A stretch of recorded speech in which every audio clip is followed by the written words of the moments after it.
Let's revise Ind AS two inventories. Illustration से start करते हैं। जैसे जैसे कंसेप्ट्स आएंगे क्वेश्चन में कवर करते चलेंगे। As per Ind AS two, inventories include materials and supplies awaiting use in the production process. Examine whether the packing material and publicity material are covered by the term materials and supplies awaiting use in the production process. अब ये जो term है materials and supplies awaiting use in the production process, इसका मतलब है raw material, यानी ऐसा material जो भी प्रोडक्शन में यूज करने के लिए वेट कर रहा है वो रॉ मटेरियल है। ठीक है, तो क्या packing material and publicity material raw material का पार्ट है कि नहीं? Let's see. पैकिंग मटेरियल दो तरीके के होते हैं, एक होते हैं प्राइमरी पैकिंग मटेरियल, एक होते हैं secondary packing material. Primary material as in let's say cold drink की कंपनी है, ठीक है, इसको मार्केट में सेल करने के लिए एक बॉटल्स में पैक करना पड़ेगा या किसी कैंस में पैक करेंगे। तो ये जो बॉटल्स एंड कैंस है एक तरह से प्राइमरी पैकिंग मटेरियल है। ठीक है, अब कोई केचप है उसको भी बॉटल में पैक करेंगे या पाउच में पैक करेंगे, तो इन पैकिंग मटेरियल को हम इन्वेंट्री का पार्ट मानते हैं। But on the other hand, जब ये बॉटल्स एंड कैंस पैक हो जाएंगे, इसको हम एक बॉक्स में डालेंगे, इसके ऊपर टेप लगाएंगे, इसके ऊपर रैपिंग करेंगे कुछ, ठीक है, प्लास्टिक पेपर लगाएंगे, तो वो सारा पैकिंग मटेरियल सेलिंग कॉस्ट का पार्ट बनती है। These are sales cost, it is not a inventory, ये इन्वेंट्री का पार्ट नहीं है। ठीक है, सिमिलरली पब्लिसिटी मटेरियल सेल्स कर मतलब एडवर्टाइजिंग के लिए यूज होता है ताकि सेल्स बढ़े, तो ये अभी हमारा सेलिंग कॉस्ट का पार्ट है, इन्वेंट्री का पार्ट नहीं है। Let's see answer. While the primary packing material may be included within the scope of the terms materials and supplies awaiting use in the production process, but secondary packing material and publicity material cannot, as these are selling costs which are required to be excluded as per Ind AS 2. For this purpose, the primary packing material is one which is essential to bring an item of inventory to its saleable condition. Example, bottles and cans in case of food and beverage industry. Other packing material required for transporting and forwarding the material will normally be in the nature of secondary packing material. Example के तौर पे boxes हो गए, ठीक है, wrapping paper हो गया, tapping हो गई, या और भी कोई आइटम हो गया, थर्माकोल हो गया। ठीक है, second question, second illustration. ABC Limited buys goods from an overseas supplier. It has recently taken delivery of 1000 units of component X. The quoted price of component X was rupees 1200 per unit. But ABC Limited has negotiated a trade discount of 5% due to the size of the order. क्या कहते हैं, हमारे पास जो cost है product की वो हमारे पास 1000 units है, इनटू में 1200 रुपये का पर यूनिट है, 1200 पर यूनिट, तो टोटल कॉस्ट आ गई है 1200 इंटू में 1000, 12 लाख की। इसमें से हमें 5% का डिस्काउंट मिल गया, ट्रेड डिस्काउंट। 12 लाख का 5% डिस्काउंट कितना हो गया? 60,000 का डिस्काउंट, 60,000 का डिस्काउंट। तो ये कॉस्ट आ गई हमारे पास 11,40,000। ये हो गई हमारी cost of purchase. The supplier offers an early settlement discount of 2% for payment within 30 days and ABC limited intends to achieve this. ये एक तरीके से कैश डिस्काउंट है या अर्ली सेटलमेंट डिस्काउंट है। As per Ind AS 2, cash discount या early settlement discount हमारी inventory का पार्ट नहीं बनेंगे। ठीक है, तो भले ही ये हमें कंपनी लेना चाहती है नहीं लेना चाहती, इररिलेवेंट है, ये हमारा इस कैलकुलेशन में नहीं आएगा। कैलकुलेट क्या कर रहे हैं हम? Cost of inventory. दूसरा कहता है import duties, basic custom duty of 60 per unit must be paid before the goods are release through custom. तो इसमें एक इंपोर्ट ड्यूटी भी लगेगी, कितनी है? 60 रुपये पर यूनिट, 1000 रुपये की हमारे यूनिट है, तो 60 इंटू में 1000 हो गया, 60,000 रुपीज़ की एक और कॉस्ट आ गई हमारे पास, इंपोर्ट ड्यूटी। यही अगर इंपोर्ट ड्यूटी अगर रिफंडेबल होती तो हम इसको रिकॉर्ड नहीं करते, बट ये नॉन रिफंडेबल हम इसमें एज्यूम करेंगे, दे नहीं रखी, तो नॉन रिफंडेबल होती है, तो हमारी कॉस्ट ऑफ इन्वेंट्री का ये पार्ट बनती है। Now, once the goods are released through custom, ABC Limited must pay a delivery cost of 5,000 to have the components taken to its warehouse. अब उस प्रोडक्ट को अपने वेयर हाउस में लाने के लिए 5,000 रुपये की ट्रांसपोर्टेशन कॉस्ट भी लगेगी, तो ये भी इन्वेंट्री को अपने पास लाने के लिए ज़रूरी है, तो 5,000 रुपीज़ की ट्रांसपोर्टेशन कॉस्ट बैठेगी।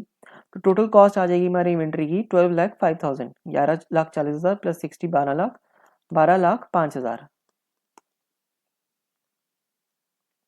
क्या कहता है ये? परचेज प्राइस हमारा हो गया 95%, यानी ट्रेड डिस्काउंट इन्होंने माइनस कर दिया, import duty and delivery cost, cost of inventory 12 lakh this. Intention to take settlement discount is irrelevant क्योंकि कैश डिस्काउंट हमें रिकॉर्ड ही नहीं करते इसमें।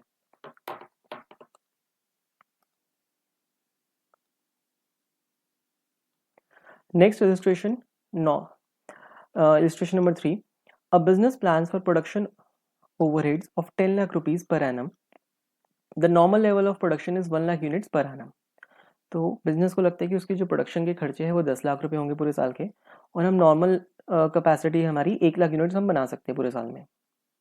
Due to supply difficulties the business was only able to make 75,000 units in the current year. Other cost per unit were 126 rupees per unit. तो actual में हमने सिर्फ 75,000 यूनिट्स ही बनाई है।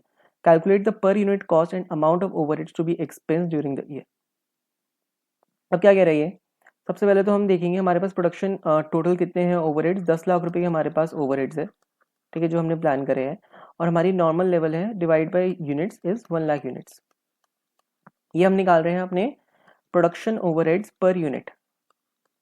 तो इतने हमारे 10 लाख के प्रोडक्शन ओवरहेड्स है, divide by number of units. Number of units में या तो 1 लाख ले या 75,000 ले, क्या लें, ठीक है, क्योंकि 1 लाख हमारी नॉर्मल प्रोडक्शन है, 75,000 हमारी एक्चुअल प्रोडक्शन है। 75,000 इज एक्चुअल जो हमने बनाया है।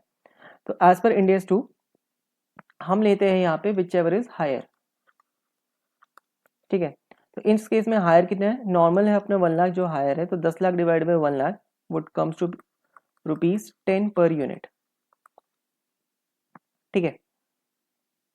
तो होगा क्या, क्वेश्चन कह रहा है हमें कैलकुलेट कॉस्ट पर यूनिट। 126 रुपए की अदर कॉस्ट है प्लस 10 रुपीज के प्रोडक्शन ओवरहेड, तो कॉस्ट पर यूनिट आ जाएगी 136 की। कितने ओवरहेड्स को हम P&L एक्सपेंस में डालेंगे, 10 लाख के टोटल ओवरहेड्स है, इसमें से हमने 75,000 यूनिट्स पे 10 रुपए हमने डाल दिए अपनी इन्वेंट्री में, यानी कितने 7.5 लाख रुपए।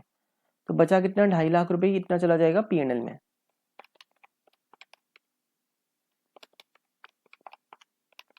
ठीक है। क्योंकि एक्चुअल प्रोडक्शन तो 75,000 यूनिट्स है, हमने ये निकाला है production overhead per unit, into में एक्चुअल हमने करा, तो हमारा एक्चुअल हमने जो यहाँ पे इन्वेंट्री में एब्जॉर्ब करे हैं वो करे हैं 7.5 लाख, 2.5 लाख रुपए डाल दिए P&L में। फटाफट से ऐसे का सोल्यूशन देखते हैं।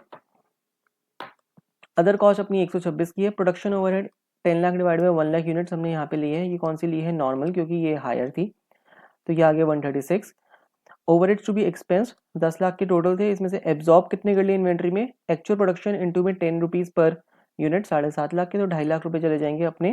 2.5 लाख जो कि has not been included in inventory as expense during the year, that is recognised in the statement of profit and loss.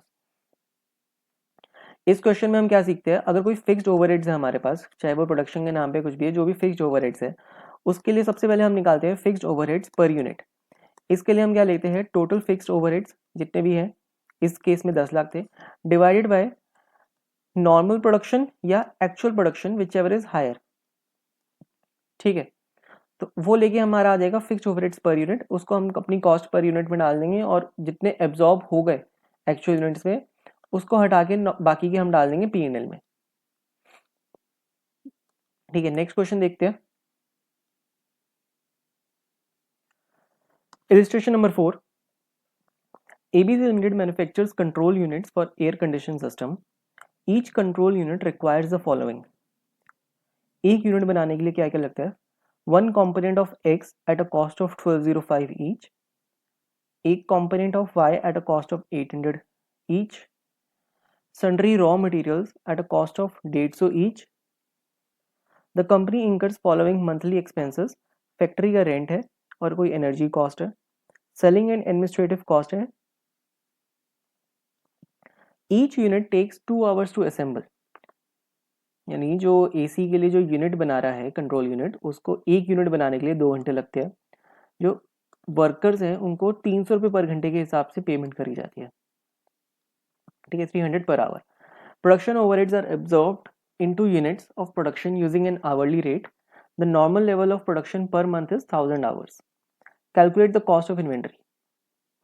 अब ये जो हमने इन्वेंट्री अपने मतलब हम मैन्युफैक्चर कर रहे हैं, इसकी कॉस्ट के लिए हम लिखते हैं डायरेक्ट मटेरियल, प्लस करते हैं इसमें डायरेक्ट लेबर, कोई अदर डायरेक्ट कॉस्ट है उसको भी हम इसमें ऐड करेंगे, प्लस करते हैं overheads, fixed plus variable overheads, इसमें ऐड करते हैं प्रोडक्शन ओवरहेड्स, ठीक है।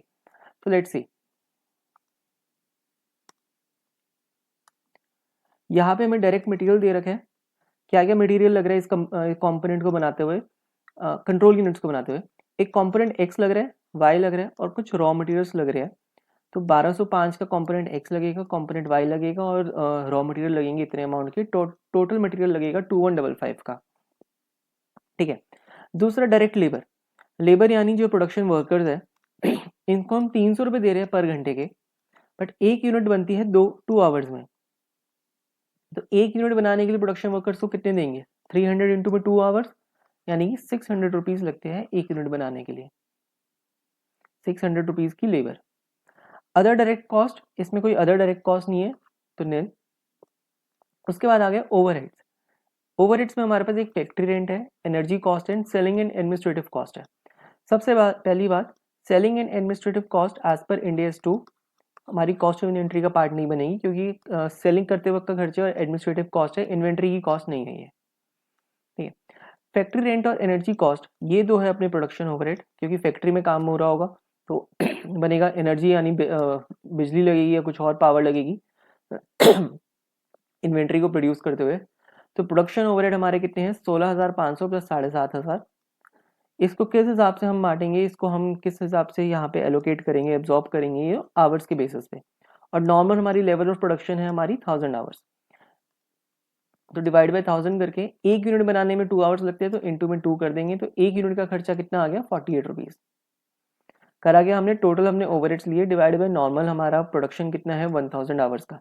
यही अगर हमारा एक्चुअल प्रोडक्शन होता लेट से 1500 आवर्स का, तो यहाँ पे हम actual versus normal whichever is higher, वो कंसेप्ट यहाँ पे भी लगेगा, हायर लेते हैं, बट यहाँ पे जहाँ हमें एक्चुअल दे रखे हैं ना, हमें यहाँ पे कुछ डिटेल्स है, तो हमने ये नॉर्मल लेवल ले लिया, 1000 डिवाइड करा, ये आ गया per unit, sorry per hour. एक यूनिट बनाने में 2 आवर्स लगते हैं, तो 2 से मल्टीप्लाई करके 48, टोटल कॉस्ट आ गया अपने पास 2803 की। आईसीआई के सोल्यूशन से मैच करते हैं, ऐसे component X Y and sundry raw material से हमारे पास 2155 के, लेबर ले ली, प्रोडक्शन ओवरहेड्स ले ली हमने, दिस डिवाइड बाय दिस 48 की, 2803 की हमारे पास आ गई। Selling and administrative cost are not a part of cost of inventory. अब सेलिंग एंड एडमिनिस्ट्रेटिव ओवरहेड्स तो नहीं है, और कौन कौन सी चीजें हैं जो हमारी कॉस्ट ऑफ इन्वेंट्री में नहीं आती।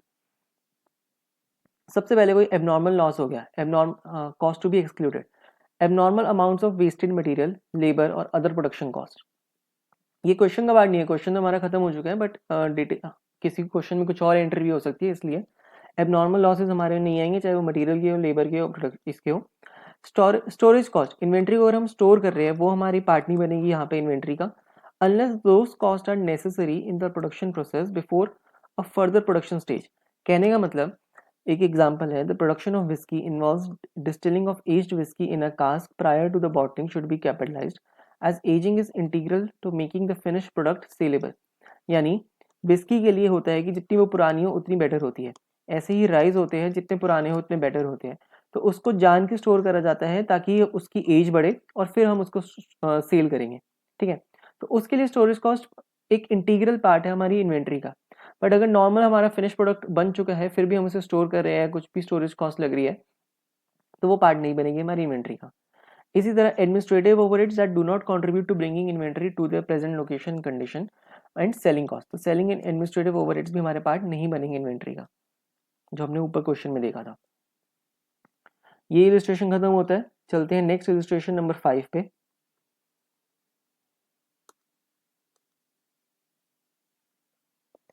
A dealer has purchased 1000 cars. Just a minute. Illustration 5 एक बार फिर से।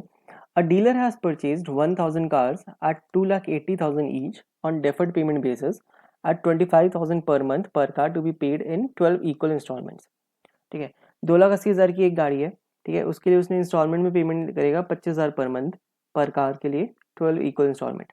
Eight year end 31 March 2001 20 cars are in stock, compute the cost of inventory, finance cost and cost of good sold.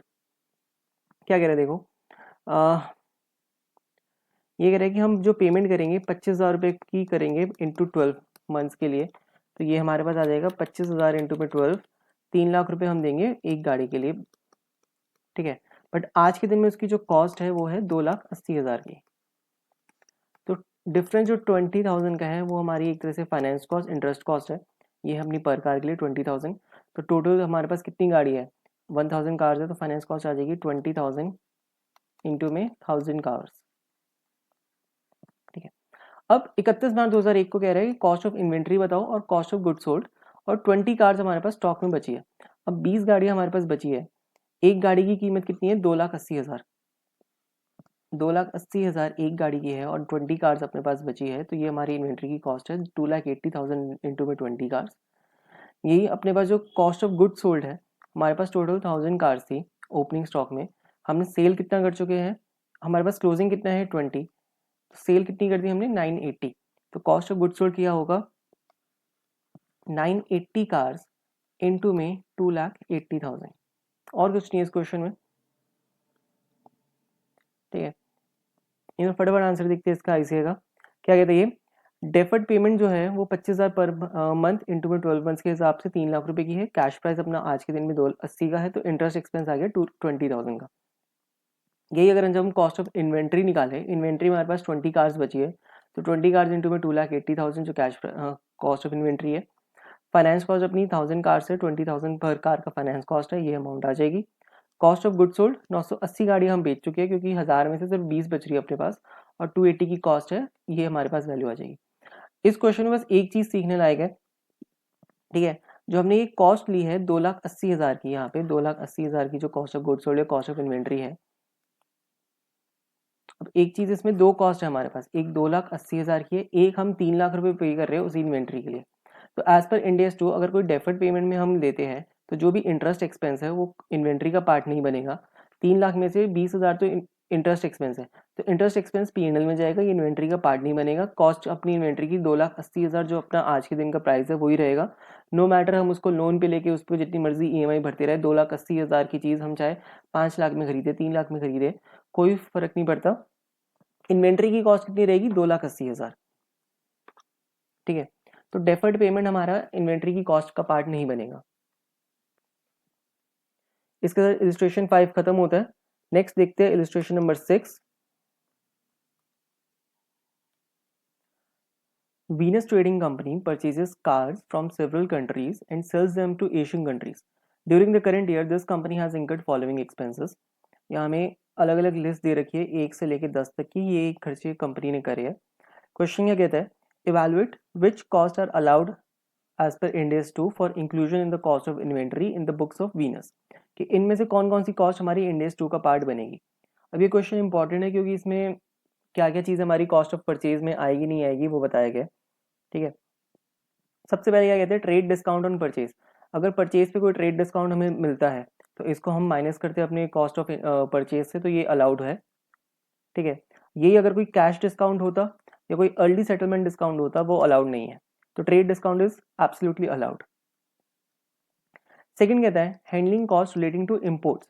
अब import के लिए अगर कोई भी हम खर्चा करते हैं, कोई इम्पोर्ट ड्यूटी देते हैं, टैक्स देते हैं, कोई भी हैंडलिंग कॉस्ट देते हैं, ये सब अलाउड है। बस शर्त ये है कि ये रिफंडेबल नहीं होनी चाहिए, क्योंकि मोस्ट ऑफ द टाइम कभी कभी होता है कि जो टैक्सेस है वो रिफंड मिल जाते हैं गवर्नमेंट से वापस, फिर नॉन रिफंडेबल है तो इसको इंक्लूड करेंगे। अब आता है सैलरीज ऑफ अकाउंटिंग डिपार्टमेंट। ये एक तरीके से एडमिनिस्ट्रेटिव काम है। हमने ऊपर देखा था क्वेश्चन में, सेल्स एंड एडमिनिस्ट्रेटिव ओवरहेड्स हम इसमें नहीं लेते, तो ये अकाउंटिंग डिपार्टमेंट में एडमिनिस्ट्रेटिव का काम करता है, तो ये थर्ड अपनी कैटेगरी नहीं आएगी। अकाउंटिंग डिपार्टमेंट की सैलरीज नहीं लेंगे हम। Sales commission paid to sales agent, ये सेल्स का काम है, इन्वेंट्री लेने का काम नहीं है। इन्वेंट्री आ गई, उसको फिनिश प्रोडक्ट बना लिया, वो फिनिश प्रोडक्ट ही है, उसको हमने बेच दिया, तो बेचते वक्त का खर्चा ये, तो ये इसमें नहीं लेंगे हम। आफ्टर सेल्स वारंटी कॉस्ट, ये भी मतलब बेचने के बाद का खर्चा, इसको नहीं लेंगे। ठीक है, इम्पोर्ट ड्यूटीज अगर ये नॉन रिफंडेबल है तो लेंगे, अगर रिफंडेबल है तो नहीं लेंगे। क्वेश्चन साइलेंट है तो हम हमेशा एज्यूम करेंगे नॉन रिफंडेबल है, तो इसको हम इन्वेंट्री का पार्ट बनाएंगे। Cost of purchase, of course cost of purchase तो लेंगे बेस्ड ऑन सप्लायर्स इनवॉइस, जो भी इनवॉइस की अमाउंट है वो हमारी कॉस्ट ऑफ परचेज तो आएगी, ये तो मेन पार्ट है। फ्रेट एक्सपेंस भी लेंगे, ट्रांसपोर्टेशन कॉस्ट भी लेते हैं हम। इंश्योरेंस ऑफ परचेज एक इंटीग्रल खर्चा है इंश्योरेंस, ये भी लेंगे। Brokerage commission paid to intending agents, अब ये कोई ब्रोकरेज कमीशन है जो इंटेंडिंग एजेंट्स को लेते हैं, इसको हमेशा याद रख लो कि ये इन्वेंट्री का पार्ट बनती है। ये जो हमने ब्रोकरेज दी है ये बनती है। यही अगर एक बाइंग कमीशन हो वो भी बनती है, जैसे यहाँ पे एक सेल्स कमीशन दी थी, अगर बाइंग कमीशन होती वो भी इन्वेंट्री का पार्ट बनेगी।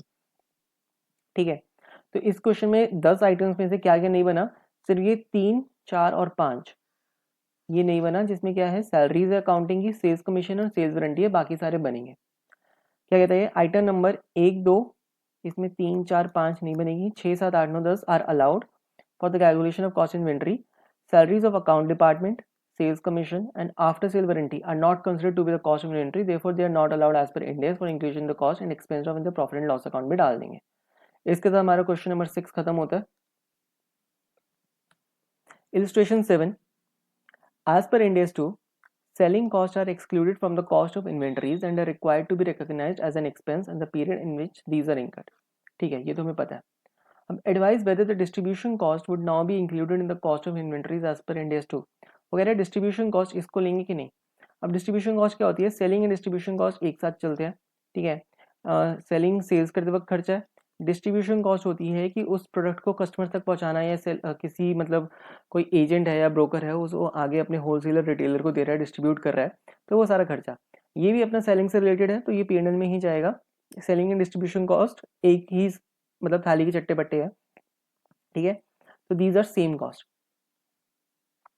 तो क्या कहते हैं ये, selling and distribution costs are generally used in the single term because both are related, as selling costs are incurred to effect the sale and the distribution costs are incurred by the seller to complete a sale transaction by making the goods available to the buyer from the point of sale to the point at which the buyer takes possession।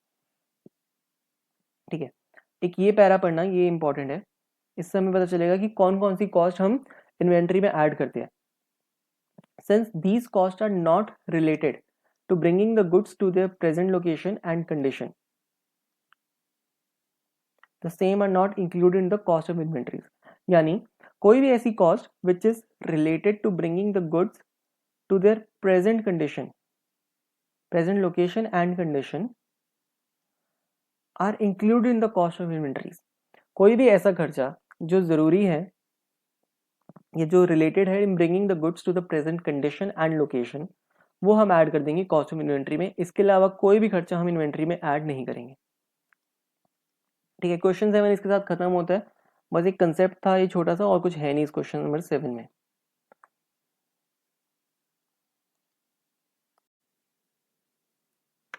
Illustration number 8, in a manufacturing process of Mars Limited, one byproduct BP emerges besides two main product MP1 and 2 apart from scrap।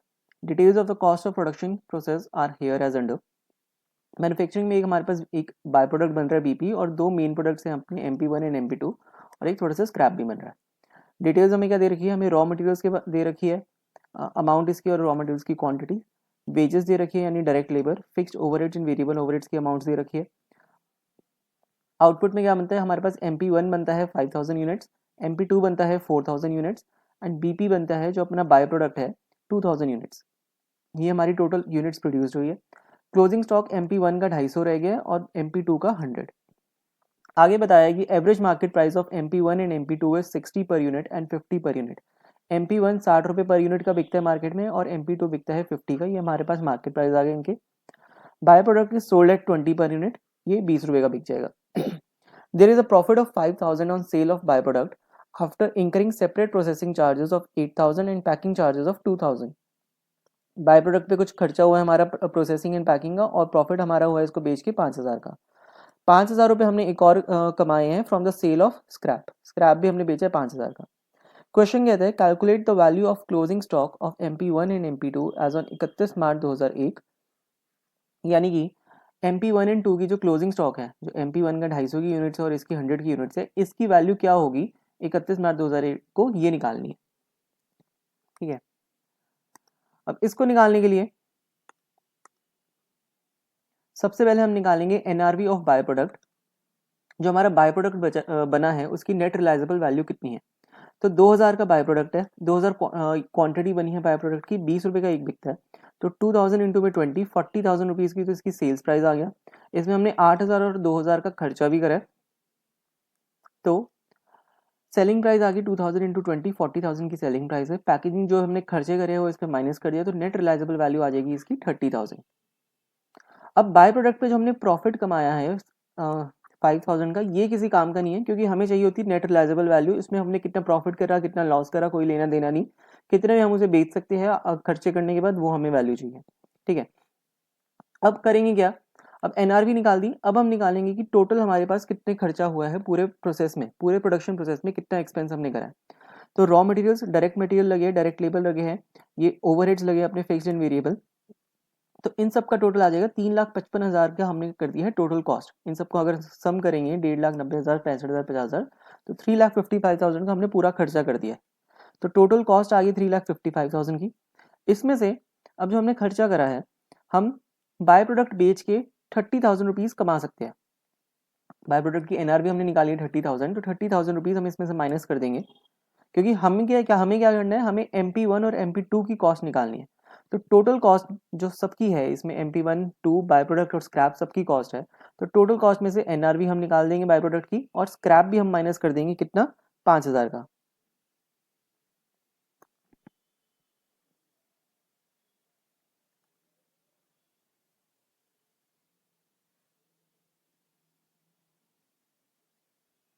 हाँ, तो थोड़ा सा एक technical glitch था, फिर से total cost में से एनआरवी माइनस कर देंगे और स्क्रैप भी हटा देंगे 5,000 की, तो जॉइंट कॉस्ट हमारे पास आ गई 3,20,000 की। ये कॉस्ट क्या है, टोटल कॉस्ट में से हमने एनआरवी हटा दी बाय प्रोडक्ट की, स्क्रैप की वैल्यू हटा दी, तो अब ये जो कॉस्ट आई है ये MP1 एंड MP2 की जॉइंट कॉस्ट है। अब इसको हमें MP1 और MP2 में एलोकेट करना है। किस रेशो में एलोकेट करेंगे, इनकी सेल्स वैल्यू में। अब MP1 एंड MP2 की जो हमारे पास क्वांटिटी है, 5,000 एंड 4,000 क्वांटिटीज हमें दे रखी है, सेलिंग प्राइस भी इनका दे रखा है 60 एंड 50 रिस्पेक्टिवली। तो सेल्स वैल्यू आ जाएगी 5,000 इंटू में 60, 3 लाख की MP1 बिक सकता है, MP2 2 लाख की इसकी फेयर वैल्यू है। तो रेशो आ गया 3:2। इसको हम जो 3,20,000 की कॉस्ट है 3:2 के रेशो में बांट देंगे, यानी कि 3,20,000 इंटू में 3 डिवाइड बाई 5, 1,92,000, 3,20,000 इंटू में 2 डिवाइड बाई 5, 1,28,000। ये आ गई जॉइंट कॉस्ट, यानी MP1 और MP2 बनाने में हमारा कितना खर्चा लगा। अब ये जो कॉस्ट आई है, ये तो पूरे 5,000 यूनिट्स की कॉस्ट है, 4,000 यूनिट की कॉस्ट है, हमें चाहिए पर यूनिट कॉस्ट। तो क्या करेंगे, 1,92,000 डिवाइड बाई 5,000, ये पर यूनिट कॉस्ट आ गई 38.4 MP1 के लिए। 1,28,000 डिवाइड बाई 4,000, पर यूनिट कॉस्ट आ गई 32 रुपये हमारी इसके लिए, MP2 के लिए। 1,28,000 डिवाइड बाय 4,000, 32 रुपीज़। अब हमारे पास MP1 और MP2 की कॉस्ट आ गई पर यूनिट, हमें निकालनी है क्लोजिंग स्टॉक की वैल्यू। तो 250 यूनिट्स, इसकी कॉस्ट पर यूनिट हमने निकाली है कितनी, 38.4 है MP1 के लिए, 38.4, और MP2 के लिए है 32। तो ये क्लोजिंग स्टॉक की वैल्यू हो जाएगी 250 इंटू में 38.4, 9600,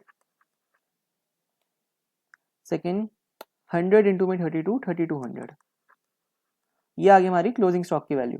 टोटल हो जाएगी 3200 प्लस में 9600, 12,800। ठीक है, इजी क्वेश्चन है but it is very important from exam point of view. ठीक है, एक चीज इसमें ध्यान रखनी है, जो ये डेटा हमें दे रखा है, रॉ मटेरियल की जो यूनिट्स दे रखी है 14,500 यूनिट्स, ये हमारे लिए किसी काम की नहीं है, बस एक कंफ्यूजन के लिए दे रखी है। दूसरा, जो प्रॉफिट हुआ है इसमें 5,000 का बाय प्रोडक्ट की सेल पे, हमारे लिए किसी काम का नहीं है। कंसेप्ट इसमें क्या कहता है, एक मैन्युफैक्चरिंग प्रोसेस है जिसपे ये टोटल खर्चा हुआ है 3,55,000 का टोटल खर्चा हुआ है। इसमें से हमें खर्चा निकालना है MP1 और MP2 में कितना खर्चा हुआ है। इसके लिए हमने क्या करा, एनआरवी हटा दी अपने बाय प्रोडक्ट्स की, स्क्रैप की वैल्यू हटा दी जो हमें स्क्रैप बेच के मिला है, तो टोटल कॉस्ट आ जाएगी जो MP1 और MP2 को रिलेट करती है। इसको हम एलोकेट करेंगे इनकी सेल्स के रेशो में, हम कॉस्ट पर यूनिट निकाल देंगे और उसको हम क्लोजिंग स्टॉक से मल्टीप्लाई कर देंगे, तो हमारा क्लोजिंग स्टॉक की वैल्यू आ जाएगी। फटाफट से आंसर चेक करते हैं इसका। यहाँ पे एनआरवी निकाल रखी है हमारे 40,000 की, ये हटाई और 30,000 की आ गई एनआरवी। फिर निकाला इन्होंने calculation of cost of conversion for allocation between joint products in MP2, तो 3,00,000 ये हमारी टोटल कॉस्ट आ गई। इसमें से इन्होंने एनआरवी और स्क्रैप माइनस करा, तो 3,20,000 की जॉइंट कॉस्ट आ गई। इसको एलोकेट करने के लिए इन्होंने क्या करा, इनकी सेल्स वैल्यू में 3:2 के रेशियो में 38.4 और 32 की पर कॉस्ट यूनिट आ गई। देन इसको क्लोजिंग स्टॉक से मल्टीप्लाई करा तो 9600 एंड 3200 की क्लोजिंग स्टॉक की वैल्यू आ गई। ठीक है, नेक्स्ट क्वेश्चन, इलिस्ट्रेशन नंबर कौन सा रहेगा नेक्स्ट, ये कौन सा था, इलिस्ट्रेशन 8। अब है illustration number 9। Illustration 9, Mars Fashion is a new luxury retail company located in Lajpat Nagar, New Delhi. Kindly advise the accountant of the company on the necessary accounting treatment for the following items. ठीक है, simple question है, ज़्यादा question है नहीं इसमें। One of the companies product line is beauty products, particularly cosmetics such as lipsticks, moisturisers, ठीक है। The company sales hundreds of different brands of these products, each product is quite similar, is purchased at similar prices and have a short life cycle before a new similar product is introduced. The point of sale and inventory system is not yet fully functioning in this department. The sales manager of the cosmetic department is unsure of the cost हमें नहीं पता कि क्या होगी of each product, but is confident of the selling price उसे पता है, and has reliably informed you that the company on average makes a gross margin of 65% on each line. ठीक है, हमें क्या बताना है, as per Ind AS two explain how the items refer to in 1 and 2 should be measured. तो inventory की measurement हम कैसे करेंगे? अब हमें कॉस्ट तो पता नहीं, तो हम कॉस्ट तो ले नहीं सकते, बट हमें ये पता है कि जो हमारा सेल्स है उसमें 65% का हमारा मार्जिन रहता है, तो सेल्स माइनस 65% हम कर देंगे ग्रॉस मार्जिन, तो हमारे पास कॉस्ट आ जाएगी। तो इस मेथड को कहते हैं हम रिटेल मेथड, ठीक है। तो रिटेलिंग मेथड के हिसाब से हम इसको रिकॉर्ड करेंगे अपनी इन्वेंट्री, क्योंकि बहुत सारी इन्वेंट्रीज है, सिमिलर आइटम्स है, सिमिलर प्रोडक्ट्स है, और हर एक प्रोडक्ट की हमें कॉस्ट नहीं पता। तो फर्स्ट केस में रिटेल मेथड। सेकंड क्या कहता है, Mars fashion also sells handbag, the company manufactures their own handbags as they wish to be assured of the quality and craftsmanship which goes into each handbag. The handbags are manufactured in India in the factory which has made handbags for the last 50 years. Normally Mars manufactures 1 lakh handbags in the year in their handbag division, which uses 15% of space and overheads of the head office factory. The division employs 10 people and is seen as being efficient division within the overall company. अब देखो इस case में क्या है, एक तो वो खुद मैन्युफैक्चर कर रहे हैं, ऊपर से उन्हें सारी डिटेल्स पता है, उन्हें डायरेक्ट मटेरियल पता है कि कितना लग रहा है, डायरेक्ट लेबर पता है, और डायरेक्ट ओवरहेड्स भी पता है इन्हें, क्योंकि ओवरहेड्स पता चल गया, लेबर पता चल गया, मटेरियल कितना है, 1 लाख यूनिट्स बना रहे हैं तो कितना मटेरियल, सारी डिटेल्स अवेलेबल है। तो इस केस में क्या यूज करेंगे, स्टैंडर्ड कॉस्टिंग यूज करेंगे। क्या कहता है ए के लिए, the retail method can be use for measuring inventories of the beauty products. The cost of inventory is determined by taking selling price of the cosmetics and reducing it by the gross margin of 65%, यानी कि selling price minus profit करके cost आ जाएगी। दूसरे में कहते हैं handbags can be measured using a standard cost, specially if the results approximate cost. Company has information reliably on hand in relation to direct material, labor, expenses, overheads. It would be best method to use to arrive at the cost of inventories, यानी कि standard costing.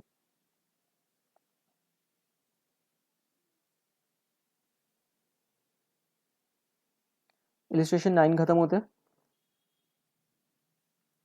Illustration 10 conceptual illustration है, क्या कहते हैं, state whether entity can use different cost formula for inventories held at different geographical location having similar nature and use to it.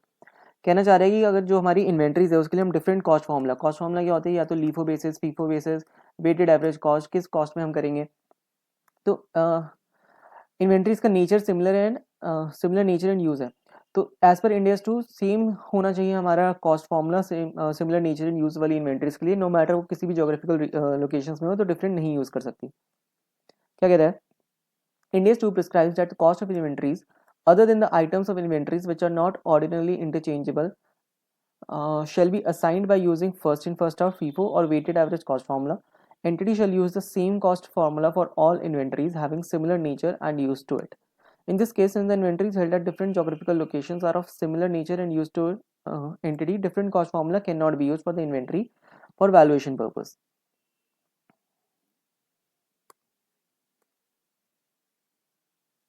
Illustration 11, important question है। Mercury Limited uses periodic inventory system. The following information relates to 2001 and 2. ये हमें कुछ dates दे रखी है, इसमें particulars inventory है, फिर हमने इन्वेंट्री और परचेज करी, कितनी परचेज करी, उनकी कॉस्ट क्या है, टोटल कॉस्ट आई, मतलब इतनी यूनिट्स थी हमारे पास, ये तो ओपनिंग स्टॉक मान लो इन्वेंट्री का अप्रैल में, फिर हमने इतनी सारी परचेजेस करी, ये यूनिट्स है, इसकी cost per unit and total amount आ गई। Physical inventory at year end 31 March को हमारे पास 400 यूनिट का हमारे पास क्या बचा है, closing stock. Calculate ending inventory value, जो मतलब क्लोजिंग स्टॉक की value, and cost of sales, कितनी हमने जो बेचा है उसकी वैल्यू कितनी है, using FIFO method and weighted average method. तो लेट्स सी, सबसे पहले हम देखते हैं फीफो मेथड के लिए। फीफो मेथड क्या कहते हैं, फर्स्ट इन फर्स्ट आउट, यानी जो चीज़ हमने पहले खरीदी है उसको पहले बेचो, यानी जो पहले आया वो पहले जाएगा। तो अब क्लोजिंग में हमें सबसे पहले क्लोजिंग यूनिट हमें दे रखी है 400, तो अब ये 400 यूनिट्स इसमें से कौन से प्राइस की होगी, अब 200 वाली तो बिक चुकी होगी, ये भी बिक चुका होगा, लास्ट में हमने फरवरी में 350 यूनिट खरीदी है, ठीक है। तो सबसे पहले ये तो बची होगी हमारे पास लास्ट वाली, क्योंकि फर्स्ट इन फर्स्ट आउट वाले पहले वाले सारे निकल गए, तो इस 450 में 350 तो ये होगी, फिर बची उची 50 होगी इसमें से 400 में से, तो 350 की वैल्यू कितनी हुई 14, 50 यूनिट कितने रेट पे ली थी हमने 12, तो 350 इंटू में 14 प्लस में 50 इंटू में 12, ये आ जाएगा 5500 की हमारे पास आ जाएगी क्लोजिंग वैल्यू, ये हो जाएगी क्लोजिंग स्टॉक की वैल्यू। ठीक है, अब टोटल हमारे पास जो स्टॉक था वो था 12,250 रुपये का, 12,250 का। इसमें से जो क्लोजिंग पड़ा है वो हमारे पास 5500 की क्लोजिंग वैल्यू बची है, तो कितनी हमने बेच दी होगी, 12,250 में से हमने 5500 का अभी तक सामान बचा हुआ है, तो 6750 का हमने सामान बेच दिया, तो ये होगी हमारी cost of sales. Second method कहता है वेटेड एवरेज में निकालो। वेटेड एवरेज मीन्स टोटल हमारे पास 12,250 रुपये की हमारे पास क्या कहते हैं वैल्यू की इन्वेंट्री है, यूनिट्स कितनी है 1000, तो एवरेज कॉस्ट कितनी होगी 12,250 डिवाइड बाई 1000, पर यूनिट कॉस्ट आएगी हमारे पास 12.25। ये हमने क्या करा 12,250 डिवाइड बाई 1000 यूनिट्स, तो 12.25 की एक यूनिट की वैल्यू है। अब क्लोजिंग में हमारे पास 400 यूनिट बची है, तो 400 इंटू में 12.25 अगर हम करेंगे तो क्लोजिंग स्टॉक की वैल्यू आ जाएगी हमारे पास 4900, और कॉस्ट ऑफ सेल्स कितना होगा 12,250 की टोटल थी, 4900 हम बेच चुके, 4900 का अभी हमारे पास बचा है, तो 7,350 हमारे पास आ जाएगी कॉस्ट ऑफ सेल्स। फटाफट आंसर देखते हैं। फीफो के हिसाब से 350 यूनिट्स हमारे पास 14 रुपीज़ की बचेगी और 50 यूनिट्स बचेगी 12 की। ठीक है, क्योंकि 350 हमारे पास 14 वाली बच रही है और 50 हमने इसमें से ले ली 12 की,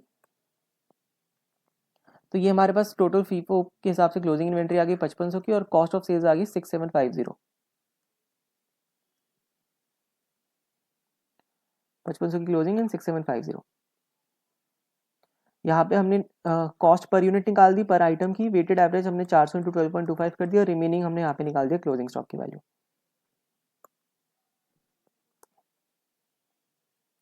इलिस्ट्रेशन 12 अगेन एक कंसेप्ट वाला क्वेश्चन है। क्या कहता है, recommend whether the following cost should be considered while determining the NRV of the inventories. ये सारी कॉस्ट हम लेंगे नहीं लेंगे एनआरवी निकालते हुए। क्या कहता है, cost of completion of work in progress, trade discount expected to be allowed on sale and cash discount expected to be allowed for prompt payment. देखो कैश डिस्काउंट तो हम लेते नहीं, ट्रेड डिस्काउंट हम लेते हैं। अगर cost of completion of work in progress, जो भी काम अभी वर्क इन प्रोग्रेस में है उसकी कॉस्ट को हम लेते हैं। ठीक है, इसको थ्योरी में कैसे लिखना है, लेट्स सी एक एक करके।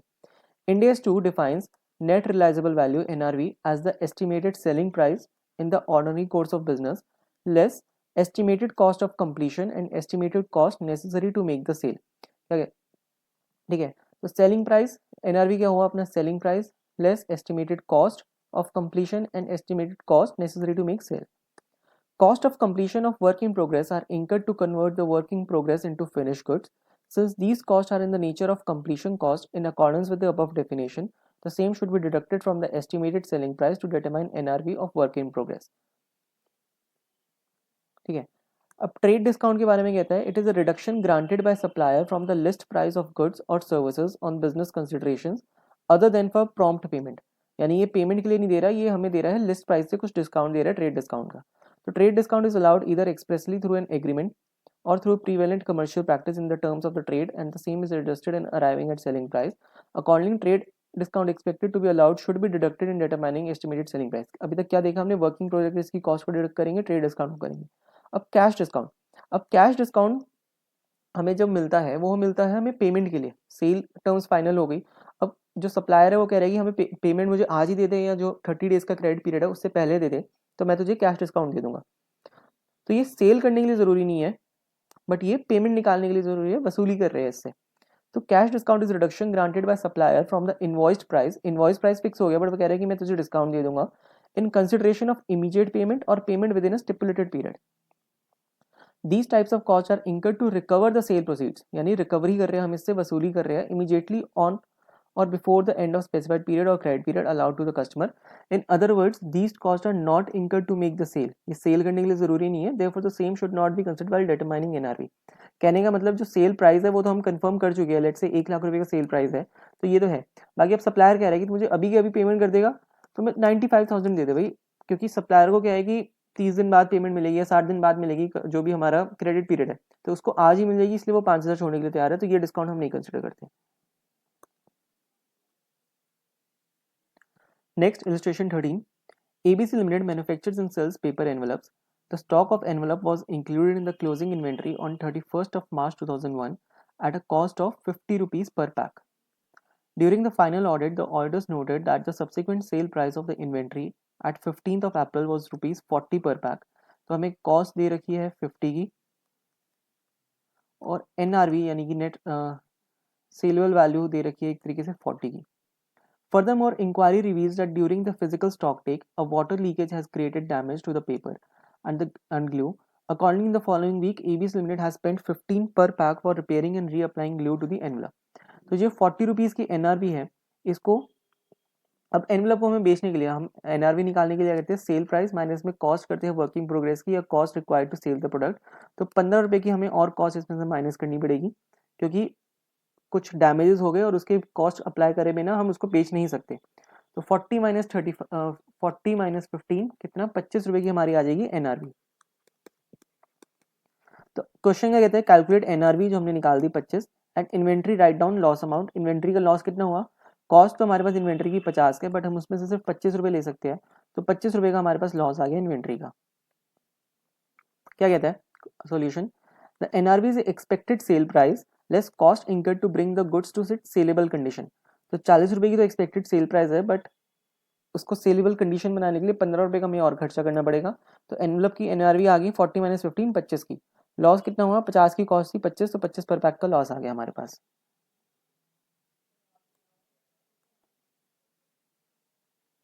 Illustration 14. At the end of financial year, company P has 100 units of inventory on hand recorded at a carrying amount of 10 per unit. तो कॉस्ट हमें दे रखी है 10 रुपए की. The current market price is 8 per unit at which these units can be sold. Company P has a firm sales contract with Company Q to sell 60 units at 11 per unit which cannot be settled net. Estimated incrementing selling cost is 1 per unit. Compute NRV of the inventory of Company P. क्या कहता है, 100 units है, इसमें से 60 unit तो हम company Q को बेच देंगे, हमारे पास एक कॉन्ट्रैक्ट है, बची कुछ 40 यूनिट्स. अब जो कंपनी Q को हम बेचेंगे वो बेचेंगे हम 11 रुपये में, बट एक सेलिंग प्राइस सेलिंग कॉस्ट हमें लगेगी 1 रुपीज़ की, तो हम इसको 11 माइनस 1 में रिकॉर्ड करेंगे विच इज़ 10, जो इसकी NRV है, और कॉस्ट भी इसकी 10 NRV है, तो हम रिकॉर्ड करते हैं कॉस्ट और NRV which ever is lower, तो दोनों सेम है, तो इसको हम रिकॉर्ड करेंगे 10 में, यानी 60 इंटू 10 600 रुपये की हम इसको इन्वेंट्री को रिकॉर्ड करेंगे. ठीक है. अब बची कुछ जो 40 यूनिट्स है, इसका क्या होगा, हम नॉर्मल करेंट मार्केट प्राइस 8 रुपये में बेच सकते हैं, बट एक सेलिंग कॉस्ट 1 रुपये लगेगी, तो ये 7 रुपये की आ जाएगी इसकी NRV. कॉस्ट है 10 रुपये की which ever is lower 7 rupees में हम इसको रिकॉर्ड करेंगे. 8 रुपये में बेच सकते हैं, 1 रुपये की कॉस्ट है 7 में, और वैसे कैरिंग अमाउंट है इसकी 10 की, तो 7 में हम इसको रिकॉर्ड करेंगे. तो 7 इंटू 40 ये आ जाएगा हमारा 280 की, यहाँ पे आ जाएगी 40 की वैल्यू, तो टोटल आ जाएगा हमारा 880 की वैल्यू. 880 280 600, और यहाँ पे वही थोड़ा बहुत ज्ञान लिखा है, किसी काम का नहीं है.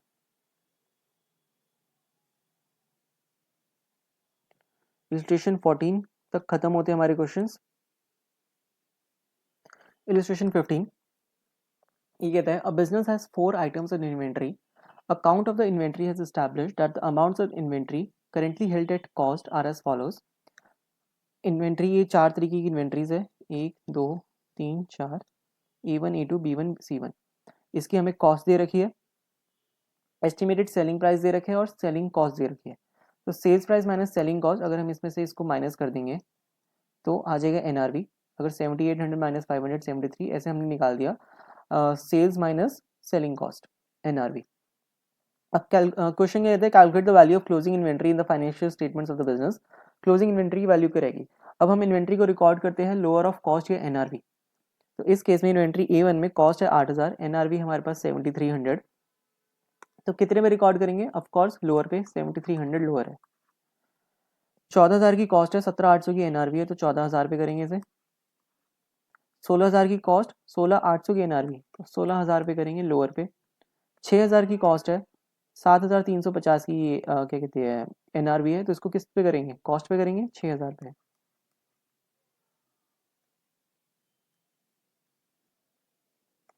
टोटल हमारे पास कितनी आ जाएगी इसकी इन्वेंट्री की कॉस्ट 7300 प्लस 14,000 प्लस 16,000 प्लस 6,000, ये आ गया 43,300। ठीक है, तो वैल्यू ऑफ क्लोजिंग इन्वेंट्री कितनी आ गई 43,300। अब ये तो सोल्यूशन हमारा खत्म हो गया, बट अब ये जो हमने करा है ये हमने आइटम बाय आइटम करा है कि इन्वेंट्री की आइटम A1 है तो उसकी कॉस्ट और एनआरवी हमने कंपेयर कर ली। एक सेकंड ऑप्शन भी है, सेकंड ऑप्शन क्या कहते हैं, हम एक ग्रुप वाइज देख लें, अगर ये सिमिलर इन्वेंट्रीज है सारी, लेट्स अज्यूम ये सिमिलर इन्वेंट्रीज है, तो इन सब इन्वेंट्रीज की टोटल कॉस्ट कितनी होगी 44,000। अगर 8,000 14,000 16,000 6,000 प्लस कर दे तो कॉस्ट आएगी 44,000। अगर एनआरवी, अब इनकी एनआरवी को सम कर दे तो आ जाएगी 49,250। अब कॉस्ट और NRV whichever is lower, तो कॉस्ट आ जाएगी 44,000, तो हम इन्वेंट्री को रिकॉर्ड कर देंगे 44,000 में। ये हम करते अगर ग्रुप लेवल पे चेक कर देंगे सेम इन्वेंट्री है, बट इसमें हमने क्या एज्यूम करें कि अलग अलग इन्वेंट्री है, आइटम बाय आइटम करें कि ये आइटम का 8,000 कॉस्ट है, इसकी एनआरवी इतनी है, तो हमने ये लिया। सिमिलर आंसर सॉल्यूशन इसका है ऐसे आएगा।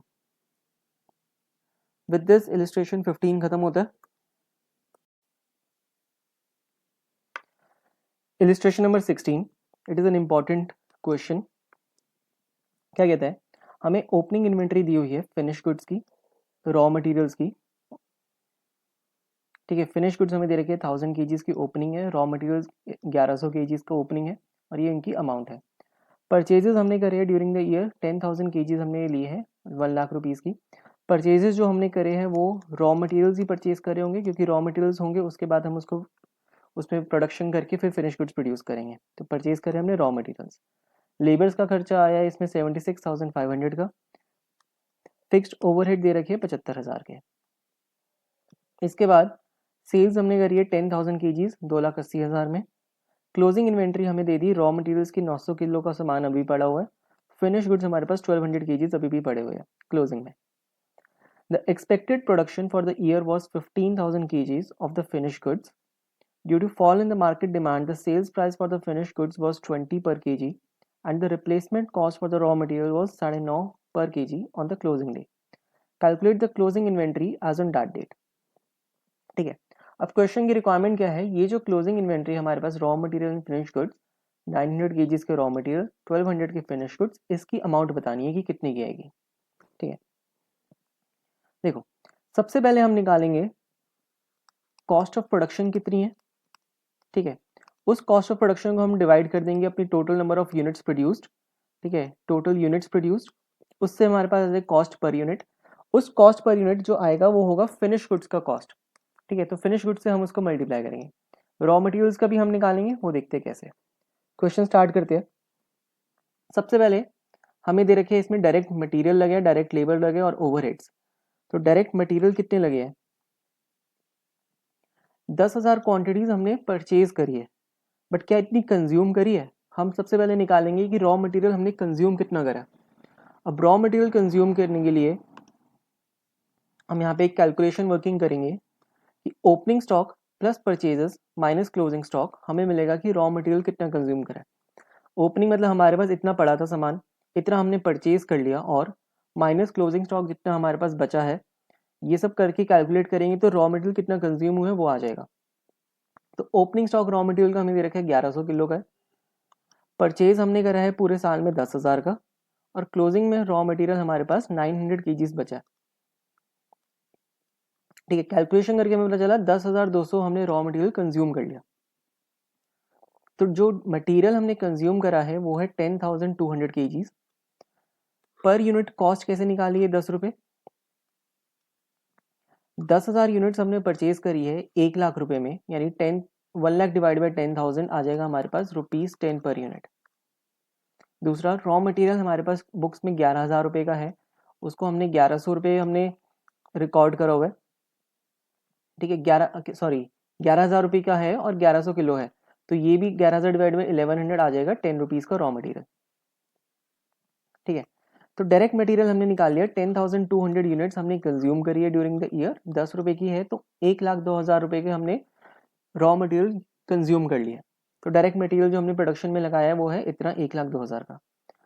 डायरेक्ट लेबर क्वेश्चन में स्ट्रेट अवे दे रखी है 76,500 की। फिक्स्ड ओवरहेड अब हम देखेंगे कितने एब्जॉर्ब होंगे इसमें, और जो अनऑब्जॉर्ब होंगे उसको P&L में डाल देंगे। 75,000 की फिक्स्ड ओवरहेड्स है, ठीक है। अब हमने देखा था फिक्स्ड ओवरहेड्स 75,000 के है, और हम इसको डिवाइड करते हैं या मतलब एलोकेट करते हैं on the basis of nominal या normal production capacity and actual production whichever is higher, यानी नॉर्मल प्रोडक्शन या actual production whichever is higher से इसको हम डिवाइड करेंगे। तो एक्सपेक्टेड यानी जो नॉर्मल है वो हमारे 15,000 की एक्सपेक्टेड है, ठीक है। बट एक्चुअल हमने कितनी बनाई है उसकी एक कैलकुलेशन करनी पड़ेगी कि एक्चुअल हमने यूनिट्स कितनी प्रोड्यूस करी है। उसके लिए फिर से वर्किंग नोट 2 में आ जाएंगे हम। ये हमें फॉर्मूला पता है कि sales equals to opening stock plus material produced minus closing stock, यानी ओपनिंग स्टॉक जितना फिनिश गुड्स का हमारे पास पड़ा है उसमें हमने जितनी प्रोड्यूस और करी है तो टोटल आ जाएगी हमारे पास finish goods minus closing stock करके आ जाता है सेल्स। तो सेल्स की अमाउंट हमें गिवन है यहाँ पे 10,000 की गिवन है सेल्स, सेल्स 10,000 की करी है। क्लोजिंग स्टॉक भी हमारे पास है फिनिश गुड्स का 1200, ठीक है। ओपनिंग स्टॉक भी हमारे पास फिनिश गुड्स का 1000, मटेरियल प्रोड्यूस हमें नहीं पता, इसको हम सॉल्व करेंगे तो 10,000 ये उधर जाके प्लस 1200 माइनस 1000, 10,200 यूनिट्स हमने प्रोड्यूस करी है पूरे साल में, मतलब एक्चुअल प्रोडक्शन हमने 10,200 करी है, ठीक है। तो 75,000 के जो ओवरहेड्स है वो या तो 10,200 या 15,000 विच एवर इज हायर, तो 15,000 में अब्जॉर्ब करेंगे, और 10,000 यूनिट्स हमने टोटल प्रोड्यूस करी है, तो इसको हम सॉल्व करके हमारे पास 51,000 के ओवरहेड जो हमने एब्जॉर्ब कर लिए हमारी इन्वेंट्री ने। बाकी जो रिमेनिंग है 75 माइनस 51 वो चले जाएंगे प्रॉफिट एंड लॉस में, कि उतने ओवरहेड्स हम एब्जॉर्ब नहीं कर पाए इन्वेंट्री। इसको सम करके हमारे पास टोटल कॉस्ट ऑफ प्रोडक्शन आ जाएगी 2,29,500। अब ये जो हमने प्रोड्यूस करा है, प्रोड्यूस हम रॉ मटेरियल करते हैं नहीं, प्रोड्यूस करते हैं हम फिनिश गुड्स। तो फिनिश गुड्स हमने कितने प्रोड्यूस करे, एक्चुअल क्वांटिटी 10,200, तो cost divide by actual production, तो ये हमारे पास आ जाएगा cost per unit, cost divide by quantity आ जाएगी कॉस्ट पर यूनिट। तो कॉस्ट आ गई हमारे पास फिनिश गुड्स की 22 रुपये 95 पैसे। एनआरवी हमें दे रखी है, मार्केट की डिमांड फिनिश गुड्स की कम होकर 20 रुपये हो गई पर केजी, तो एनआरवी 20 है। तो विच एवरेज लोअर लेंगे तो हम एनआरवी फिनिश गुड्स को 20 यानी एनआरवी पे रिकॉर्ड करेंगे। तो जो 1200 के फिनिश गुड्स है इसको हम ₹20 पे रिकॉर्ड करेंगे, 12 इंटू 20 2400, 24,000, ठीक है। अब बात है रॉ मटेरियल्स की। अब रॉ मटेरियल की हमें एक पता है कॉस्ट, हमें पता है कितनी है रॉ मटेरियल की, ₹10 की कॉस्ट है। कैसे पता है, ऊपर हमने जो परचेजेस यहाँ पे दे रखी थी 1 लाख डिवाइड बाई 10, यहाँ पे हमने निकाला है 10 रुपए के रॉ मटेरियल्स है। एक रॉ मटेरियल की हमें एक रिप्लेसमेंट कॉस्ट दे रखी है रॉ मटेरियल की 9.5 रुपए, रिप्लेसमेंट कॉस्ट दे रखी है 9.5 की। अब ये रिप्लेसमेंट कॉस्ट है, एनआरवी नहीं है, तो इसमें हम ये नहीं करते कि विच एवरेज लोअर तो 9.5 ले लो। इसमें लॉजिक हम क्या यूज करते हैं, अगर हमारे फिनिश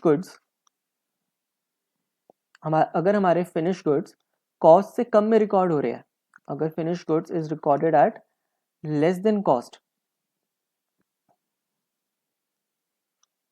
ठीक है, जो इस केस में है फिनिश गुड्स की कॉस्ट है ₹22.95 एंड एनआरवी है 20, तो फिनिश गुड्स अपने एनआरवी 20 यानी कॉस्ट से कम में रिकॉर्ड हो रहे हैं, यानी फिनिश गुड्स की जो कॉस्ट है उतनी हम रिकवर नहीं कर पाएंगे उसको बेच के, हम सिर्फ 20 रुपए ही रिकवर कर पाएंगे।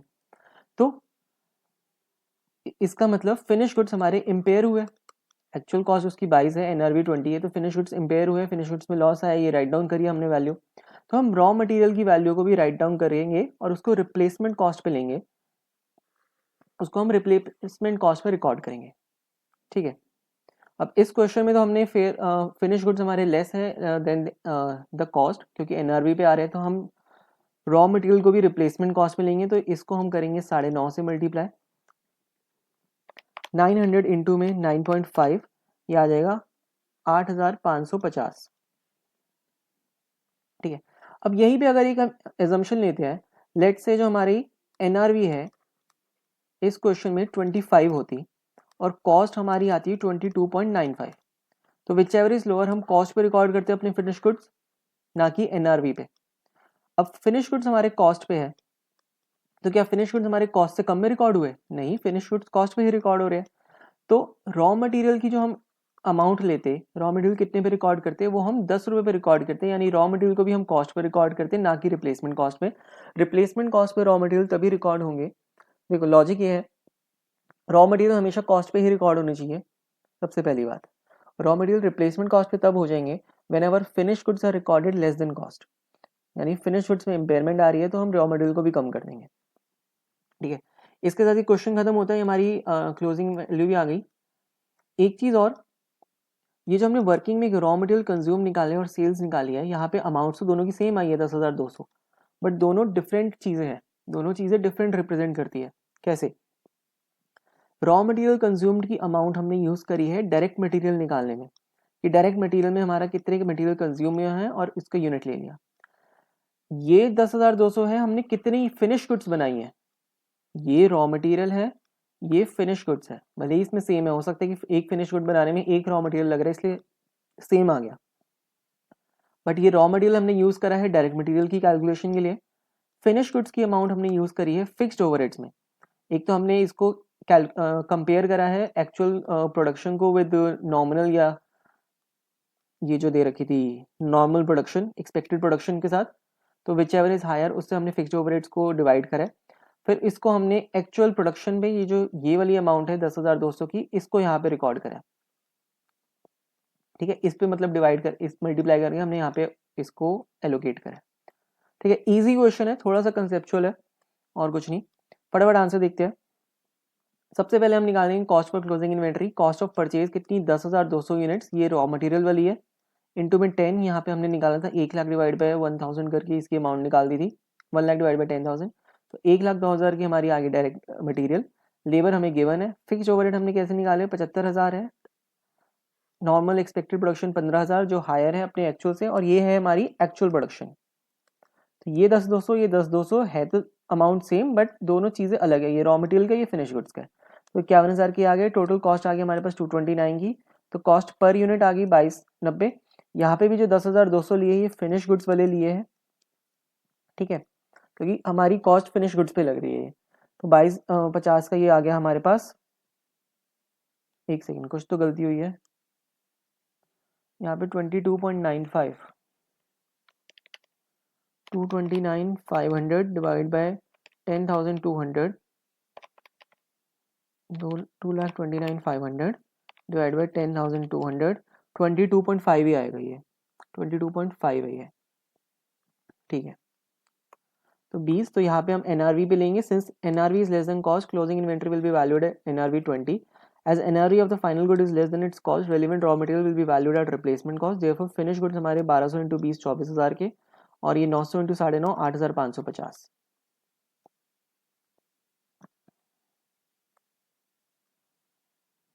फिनिश गुड्स हमने 24,000 की, 8,550, इसके साथ ये क्वेश्चन खत्म होता है। Next illustration and last illustration of this chapter, इसके बाद टेस्ट नॉलेज देखेंगे। इलिस्ट्रेशन 17 क्या कहता है, Sun Pharma Limited, a renowned company in the field of pharmaceutical, has the following four items in inventory. The cost and NRV value is given below as follows. ठीक है, calculate the value of inventories on an item by item basis, on a group basis. Easy question है। सबसे पहले हम देखते हैं group basis में, कह रहे कि हमें ग्रुप बेसिस में इसकी इन्वेंट्री की वैल्यू बताओ। तो अगर हम ग्रुप देखें, ये ABCD एक पूरा ग्रुप है, तो इसकी कॉस्ट हमें दे रखी है 14,600, NRV दे रखी है 14,540, इसमें से विच एवर इज लोअर, तो ग्रुप बेसिस में आ जाएगी 14,540 की हमारी इन्वेंट्री की वैल्यू। अब आइटम बाय आइटम में क्या कहता है कि एक एक आइटम का अलग से देखो, ये cost and NRV whichever is lower, तो ए के लिए कॉस्ट 2,000 है, एनआरवी 1,900, तो इन्वेंट्री की वैल्यू आ जाएगी 1,900 लोअर में। यहाँ पे 5,5100, तो 5,000 की अपनी लोअर बनेगी। यहाँ पे 4,400 एंड 4,550, तो 4,400 लोअर है। यहाँ पे 3,200 है, यहाँ पे 2,900 है, तो 2,900 लोअर है, 2,900 हाँ 90, ठीक है।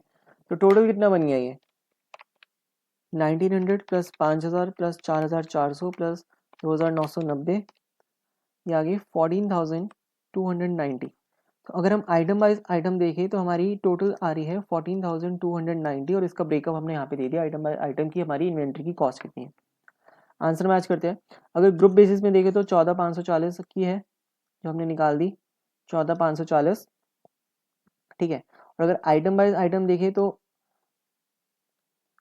1900, 5000, 442990, 1900, एक सेकेंड, 5000, 442990 और 14290 का टोटल। ठीक है, चलो इलिस्ट्रेशन 7 भी खत्म, सॉरी 17। ठीक है, let's do question number 1, test your knowledge. Yo Limited purchased raw material at 400 per kg. Company does not sell raw material but uses in production of finished goods. The finished goods in which raw material is used are expected to be sold at below cost. क्या कह रहा है, एक raw material हमने लिया है 400 रुपये का, कंपनी रॉ मटेरियल नहीं बेचती बट फिनिश गुड्स बनाएगी, बट फिनिश गुड्स हमें लगता है कि कॉस्ट से भी कम में बिकेगा। यानी जब फिनिश गुड्स की हमने कॉस्ट और एनआरवी को कंपेयर करेंगे तो कॉस्ट ज़्यादा है, एनआरवी कम है, तो which ever is lower NRV पे रिकॉर्ड कर देंगे, यानी कॉस्ट से भी कम में बिकेगा फिनिश गुड्स। ठीक है, इस केस में हमने सीखा हुआ है कि अगर रॉ मटेरियल को जब हम रिकॉर्ड करते हैं तो रॉ मटेरियल को हम कॉस्ट की जगह इसकी रिप्लेसमेंट कॉस्ट पे करते हैं इसको रिकॉर्ड। ठीक है, at the end of accounting year company is having 10,000 kgs of raw material in inventory. As the company never sells the raw material, it does not know the selling price of the raw material and hence cannot calculate the realizable value of raw material. However, replacement cost is available, that is 300 रुपये per kilo. Compute the value of inventory of raw material. Solution तो हमें पता ही है, इसको replacement cost पे करेंगे क्योंकि हमारी फिनिश गुड्स कॉस्ट से कम में रिकॉर्ड हुई है। तो 10,000 kgs को इंटू में 300 रुपीज़ पर केजी करके इसको हम सॉल्व कर देंगे। बाकी जो भी हमारे कंसेप्ट पता है उसको एज अ थ्योरी यहाँ पे लिखना होगा। फटाफट आंसर देखते हैं। देखो यहाँ पे तो ये कर ही दिया 10,000 kg एट द रेट 300, तो ये हमारा 30 लाख रुपीज़ की वैल्यू आ गई। तो रॉ मटेरियल को हमने 30 लाख पे लिखा है। बट कहता क्या है, as per Ind AS 2 materials and other supplies held for use in production of inventories. ये क्या चीज़ है, material and other supplies held for use in production of inventories, यानी फिनिश गुड्स बनाते वक्त कोई भी मटेरियल जो हमने हेल्ड कर रखा है, यानी कि रॉ मटेरियल की बात कर रहे हैं। They are not written down below cost if the finished products in which they will be incorporated are expected to be sold at or above cost, यानी finished goods हमारे cost या उससे ऊपर में रिकॉर्ड है। However, when there has been a decline in the price of materials and it is estimated that the cost of finished goods will exceed NRV, यानी NRV से ज़्यादा होगी हमारी cost, the materials are written down to net realizable value. In such circumstance, the replacement cost of materials may be the best available measure of their NRV. तो यहाँ पे ये theory बन गई। इजी क्वेश्चन है। Question 2, Sun Limited has fabricated special equipment solar power panel during 2001 and 2 as per drawing and design supplied by customer. However, due to liquidity crunch, the customer has requested the company for postponement of delivery schedule and requested the company to withhold the delivery of finished goods produced and discontinue the production of balance item.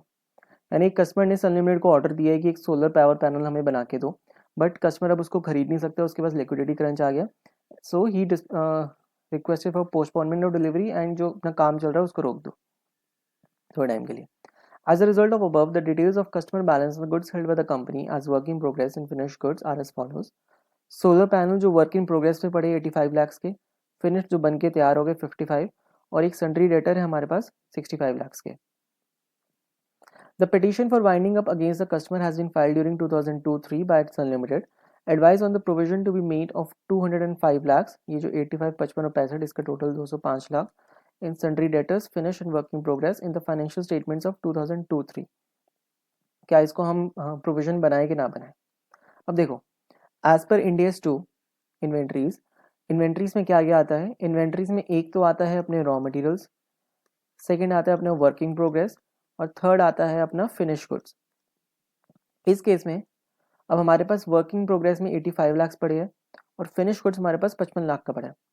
अब Indians 2 ये भी कहता है, अब जैसे ये manufacturer है, इसका सन लिमिटेड इज अ मैन्युफैक्चरर जो ये मैन्युफैक्चर करके दे रहा है, तो सन लिमिटेड के लिए जो वर्क इन प्रोग्रेस और फिनिश गुड्स पड़े हैं ये इन्वेंट्री का पार्ट है। ठीक है, और इंडियस 2 कहता है इन्वेंट्री को कॉस्ट या NRV में रिकॉर्ड करो। अब इनकी कॉस्ट तो हमें दे रखी है 85 और 55, cost NRV which ever is lower. अब लेट से एज्यूम करते हैं इसकी NRV, अब दो केसेस बन सकते हैं। NRV एज्यूम करते हैं कि NRV हायर है और कॉस्ट हमें गिवन है, तो इसको कॉस्ट पे रिकॉर्ड करेंगे क्योंकि कॉस्ट लोअर हुई।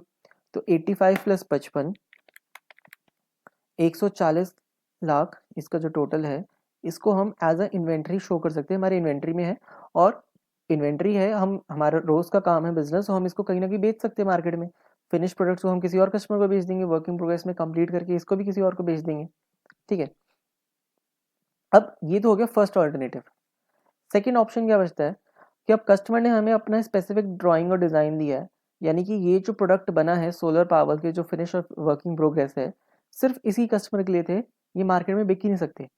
अब मार्केट में बिक नहीं सकते, इसको एनआरवी हम यहाँ पे तो एज्यूम करी थी एनआरवी ज़्यादा है, अब एनआरवी इसकी निल हो जाएगी, यानी एनआरवी है ही नहीं, क्योंकि किसी और को बेच ही नहीं सकते, ये पूरा स्क्रैप जाएगा मटेरियल, यानी जिसके लिए बनाया था सिर्फ उसी के लिए है और किसी के लिए नहीं, और कोई यूज़ नहीं कर सकता।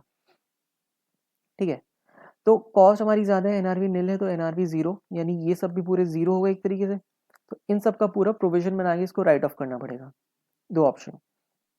रही बात सन्ड्री डेटर्स की, अब कस्टमर पे हमने वाइंडिंग अप की प्रोसीडिंग शुरू कर दी, ठीक है, पिटिशन फाइल कर दी, तो ये भी हमारा प्रोविजन में डाउटफुल डेट बन गया, तो इसको हम प्रोविजन बनाएंगे।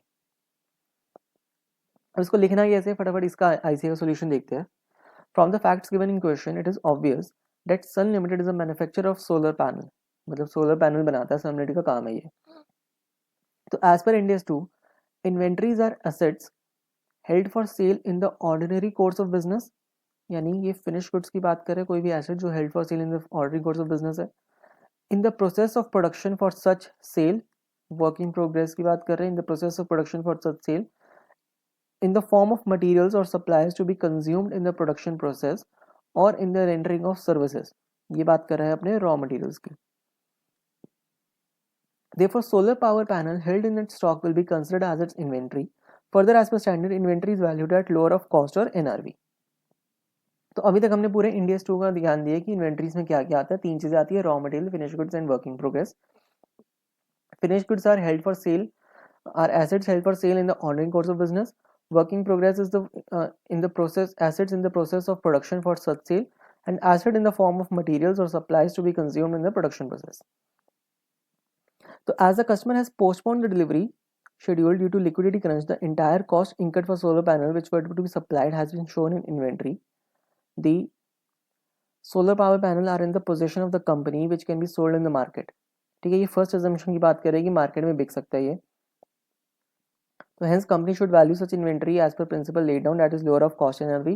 Though goods were produced as per specification, the company should determine NRV of these goods in the market and value the goods accordingly.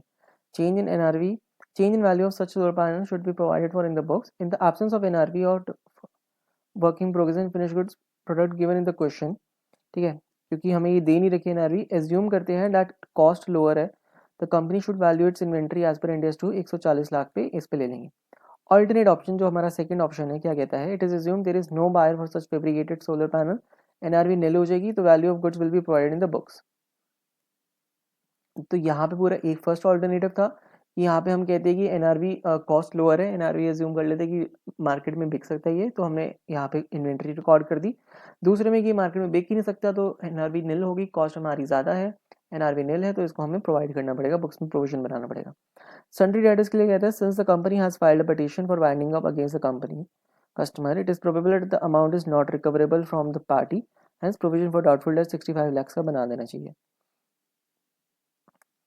Question 2 easy है, थोड़ा सा कंसेप्ट है और कुछ नहीं है, थ्योरी इसमें पूरी लिखनी है इंडियस 2 की।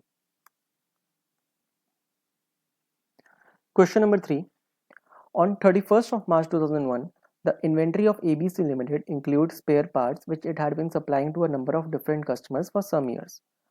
The cost of spare part was 10 million and based on the retail price, the expected selling price of the spare part is 12 million. तो कॉस्ट हमें दे रखी है 10 की और एनआरवी दे रखी है हमें 12 की, ये हमें 31 मार्च को। On 15th of April, due to market fluctuation, expected selling price of the spare part in the stock market is reduced. In stock is reduced to 8 million. तो NRV हमारी रिड्यूस होके हो गई है 8, कब, 15 अप्रैल को। The estimated selling expense required to make the sales would be 0.5 million. Financial statements were approved by the board of directors on 20th of April 2001. तो approval से पहले 15 अप्रैल को हमारी NRV गिर गई। अब हम कॉस्ट से कंपेयर करेंगे एनआरवी कौन सी, 12 या तो 8, कौन सी लेंगे? तो ये एक एडजस्टिंग इवेंट है, ठीक है, तो events after balance sheet date के हिसाब से ये एडजस्टिंग इवेंट है, तो हम एनआरवी लेंगे अपनी 8 की, ना कि 12 की। तो एडजस्ट करेंगे इस इवेंट को, तो होगा क्या हमारे पास, कॉस्ट आ गई 10 की, एनआरवी हमारी होगी 8 माइनस 0.5 की हमें सेलिंग एक्सपेंसेस दे रखे हैं, तो ये बन जाएगी 7.5 की। तो विच एवर इज लोअर, 10 या 7.5, तो हमारा ये इन्वेंट्री आ जाएगी 7.5 पे। तो ये डिफरेंस है 2.5 का, इसको हम राइट डाउन कर देंगे P&L में, ठीक है। अब एज एट 31 मार्च 2002, अगले साल की बात कर रहे हैं, director noted that such inventory is still unsold and lying in the warehouse of the company. Director believed that the inventory is in a saleable condition and active marketing would result in an immediate sale. Since the market conditions have improved, estimated selling price of the inventory is 11 million and estimated selling expense are same 0.5 million. अब हुआ क्या, 31 मार्च 2 को अभी भी inventory पड़ी है, तो फिर से हमें क्वेश्चन क्या मांग रहा है, determine the value of inventory at the following date, 31 मार्च 2001 को और 2 को क्या होगी। 31 मार्च 1 को तो हमने निकाल दी, 7.5 की होगी। 31 मार्च 2 को क्या होगी, 31 मार्च 2 को हम फिर से कंपेयर करेंगे कॉस्ट और एनआरवी, ठीक है। एनआरवी हमें दे रखी है 11 माइनस 0.5 मिलियन, तो 10.5 की तो अपनी एनआरवी है। कॉस्ट, अब 31 मार्च 2001 को हमने वैल्यू करी है 7.5 लाख की अपनी इन्वेंट्री, बट इसकी एक्चुअल कॉस्ट तो 10 मिलियन ही है ना, कॉस्ट थोड़ा चेंज हो जाएगी। तो इसको हम फिर कंपेयर करेंगे 10 और 10.5 से, तो लोअर आ जाएगा 10 का, ठीक है। अब हमने पहले 7.5 की करी थी, अब उसको 10 पे कर दिया, तो फिर से जो ₹2.5 का हमने यहाँ पे लॉस बुक करा था P&L में, इसको हम रिवर्स कर देंगे P&L में फिर से, और इन्वेंट्री हमारी आ जाएगी 10 की, ठीक है। फटाफट से आंसर देखते हैं इसका, आइएगा क्या कहता है, as per Ind AS 2 inventory is measured lower of cost और एनआरवी, हमें पता है। Further as per Ind AS 10, Ind AS एन 10 events after balance sheet date, ये कहता है decline in NRV below cost provides additional evidence of events occurring at balance sheet date and hence shall be considered as adjusting event. तो as per Ind AS 10 ये adjusting event बनेगा हमारा।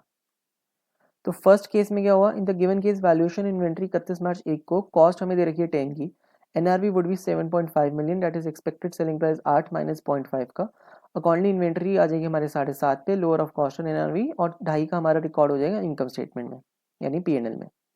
फिर second part में क्या कहता है, Ind AS 2 A new assessment is made of NRV in each subsequent period. NRV हम हर साल निकालेंगे.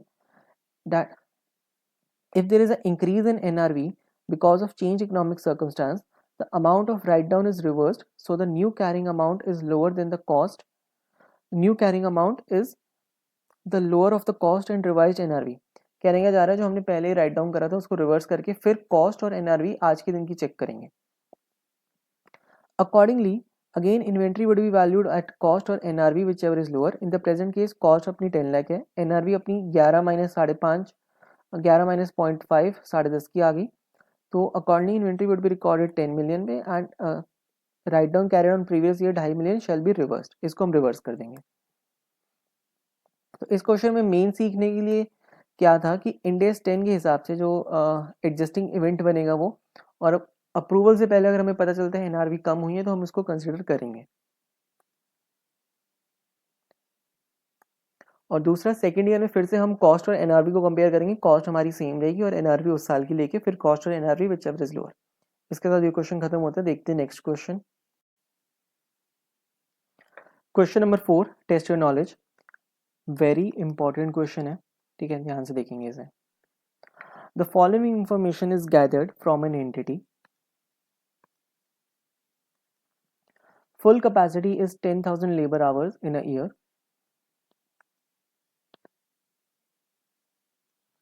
Normal capacity 7,500 hours labor hours in a year. Actual labor hours for the current period are 6,500 hours. Okay. अब सबसे पहली बात, full capacity हमारे लिए किसी काम की नहीं है। हम जब फिक्स्ड ओवरहेड्स को कैलकुलेट करते हैं नॉर्मल या एक्चुअल में देखते हैं विच एवर इज हायर, उस बेसिस में एलोकेट करते हैं। Okay. Total fixed production overheads हमें दे रखे हैं 1500 के और वेरिएबल ओवरहेड्स दे रखे हैं 2600 के। ये यहाँ पे हमें ओवरहेड्स की डिटेल्स दे रखी है कि कितना ओवरहेड्स हमारे यूज हुए।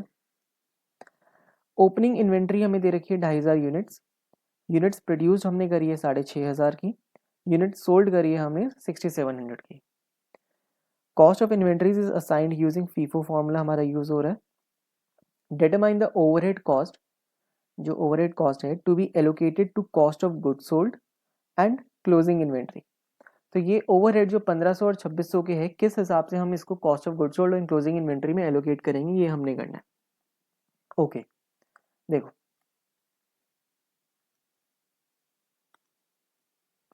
सबसे पहले हम कैलकुलेट करेंगे हमारी क्लोजिंग इन्वेंट्री कितनी है। ठीक है, क्लोजिंग इन्वेंट्री के लिए हम क्या करेंगे, हमें ये तो पता ही है formula, opening plus production minus closing equals to sales, ये तो हमें पता है। ठीक है, तो ओपनिंग स्टॉक हमें दे रखे हैं 2500 का, ये रहा ओपनिंग स्टॉक 2500। यूनिट्स प्रोड्यूस हमने करी है 6500 पूरे साल में, क्लोजिंग स्टॉक हम निकाल रहे हैं और सेल्स हमें दे रखी है 6700 की। जब इसको सॉल्व कर देंगे तो क्लोजिंग स्टॉक हमारा आ जाएगा 2300 यूनिट्स, इतना हमारा क्लोजिंग स्टॉक का बैलेंस है। ठीक है, अब एक तो हमें क्लोजिंग स्टॉक आ गया। कॉस्ट ऑफ गुड्स सोल्ड हमने क्या करा है, हमने टोटल पूरे साल में 6700 यूनिट सेल करी है, 6700 यूनिट सेल करी है। तो इसमें से क्या हो रहा होगा, अब फीफो मेथड है तो फर्स्ट इन फर्स्ट आउट, तो फर्स्ट इन फर्स्ट आउट पे जो ओपनिंग इन्वेंट्री है 2500 तो यहाँ पे चली गई होगी, निकल गई। रिमेनिंग क्या हुआ, 6700 माइनस 2500 क्वांटिटीज, 4200 क्वांटिटीज हमने इस साल की प्रोडक्शन से करी है, 42 फ्रॉम करंट ईयर प्रोडक्शन। ठीक है, टोटल हमने 6500 यूनिट्स प्रोड्यूस करी है, उसमें से 4200 यूनिट्स हमने इस साल से बेची है। ठीक है,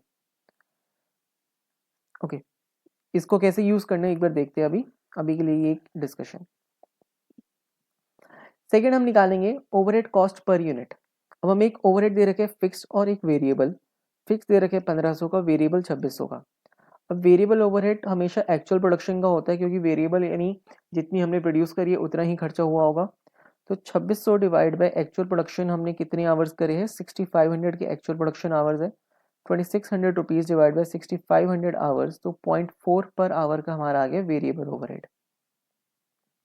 फिक्स्ड ओवरहेड हमने 1500 रुपए के हमारे ओवरहेड्स का खर्चा है, इसको हम एक्चुअल या normal whichever is higher लेते हैं हमने कैलकुलेशन के लिए।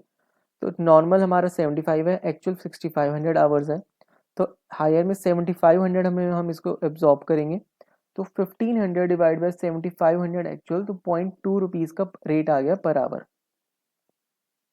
ओके, अब इससे हुआ क्या, 0.2 पर आवर, तो फिक्स्ड ओवरहेड हमारे पास टोटल 1500 के है। ठीक है, इसमें से एब्जॉर्ब जो इन्वेंट्री में हो जाएंगे वो सिर्फ 0.2 पर आवर होंगे और बाकी के रह जाएंगे अनएब्जॉर्ब्ड। अब हम एक कैलकुलेशन करेंगे, number of hours required to produce one unit, यानी एक यूनिट बनाने में हमें कितने आवर्स लग रहे हैं। तो टोटल यूनिट हमने प्रोड्यूस करी है 6500 यूनिट्स, आवर्स भी लगे हमें 6500, तो हाँ यानी एक यूनिट बनाने में 1 आवर लग रहा है। इस हिसाब से एक यूनिट की कॉस्ट कितनी आ जाएगी, हम ओवरहेड कॉस्ट पर यूनिट कैसे आ जाएगी, 0.2 फिक्स्ड ओवरहेड है पर आवर के और 0.4 है per hour variable overhead, total आ गए 0.4 मिला के 0.6 पर आवर की कॉस्ट लग रही है। अब एक आवर में एक यूनिट बन रहा है, यानी एक यूनिट की कॉस्ट भी कितनी हुई, 0.6। अब लेट से एज्यूम करते हैं हम एक यूनिट बनने में 2 आवर्स लगते हैं, अगर ऐसा होता एक यूनिट बनने के लिए 2 आवर्स लग रहे हैं,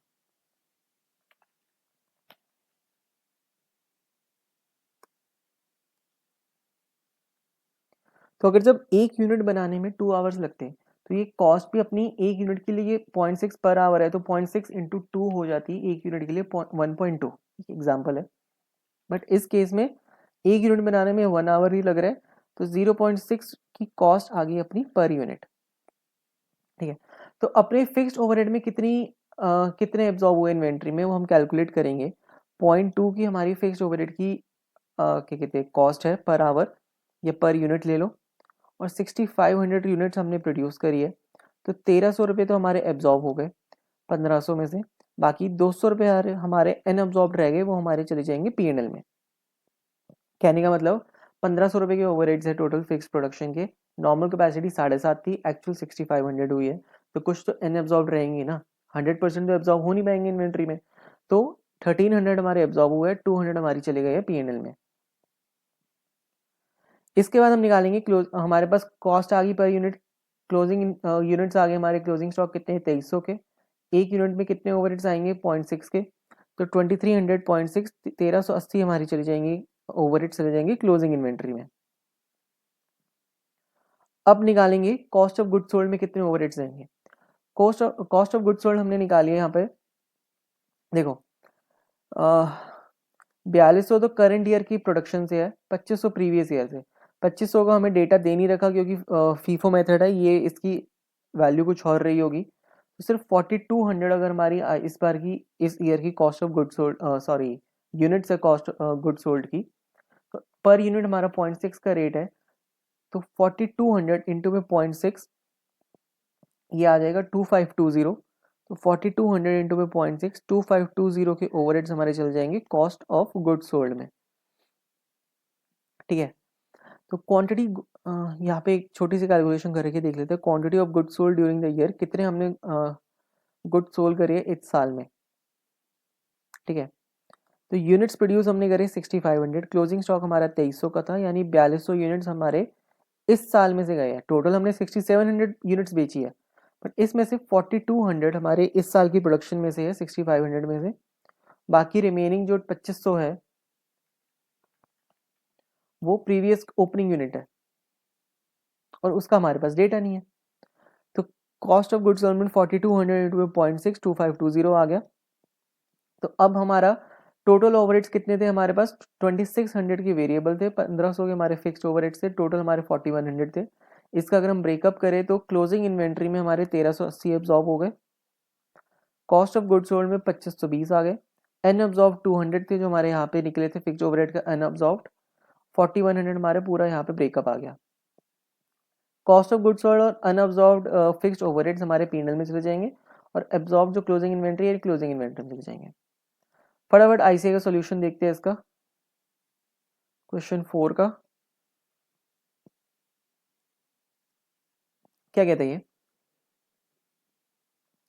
hours taken to produce 1 unit, एक यूनिट बनाने में हमें 65 hours divide by 6500 units, 1 hour लगता है 1 यूनिट में।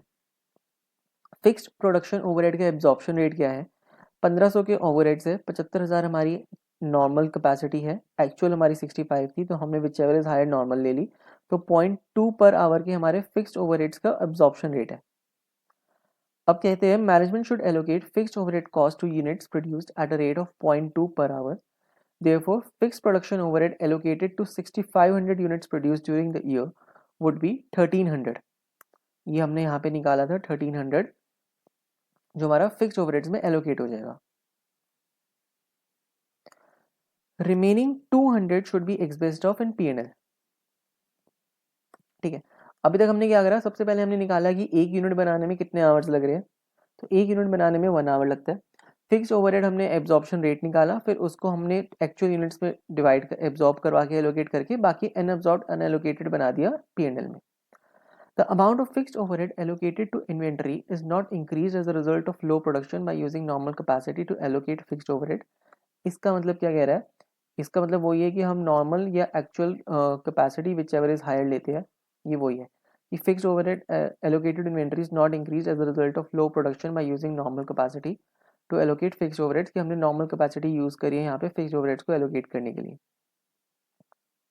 अब वेरिएबल की बात कर रहे हैं, फिक्स्ड हमने एलोकेट कर दिया, वेरिएबल एलोकेट करनी है। वेरिएबल हमारे 2600 के है, 6500 हमारे एक्चुअल आवर्स है, तो 0.4 का पर आवर रेट आ गया। Management should allocate variable overheads of 0.4 per hour, तो the above rate results in the allocation of all variable overheads to units produce during the year. अब क्लोजिंग इन्वेंट्री हमने निकाली कैसे, opening plus units produce minus sales, 2300 की हमने units निकाल लिए। As each unit has taken 1 hour to produce, total fixed and variable overhead recognized as part of cost of inventory would be 2300 unit into में 1 our into में 0.2 0.4 करके 1380 हमारे units यहाँ पे एलोकेट हो जाएंगे, क्या कहते हैं क्लोजिंग इन्वेंट्री में।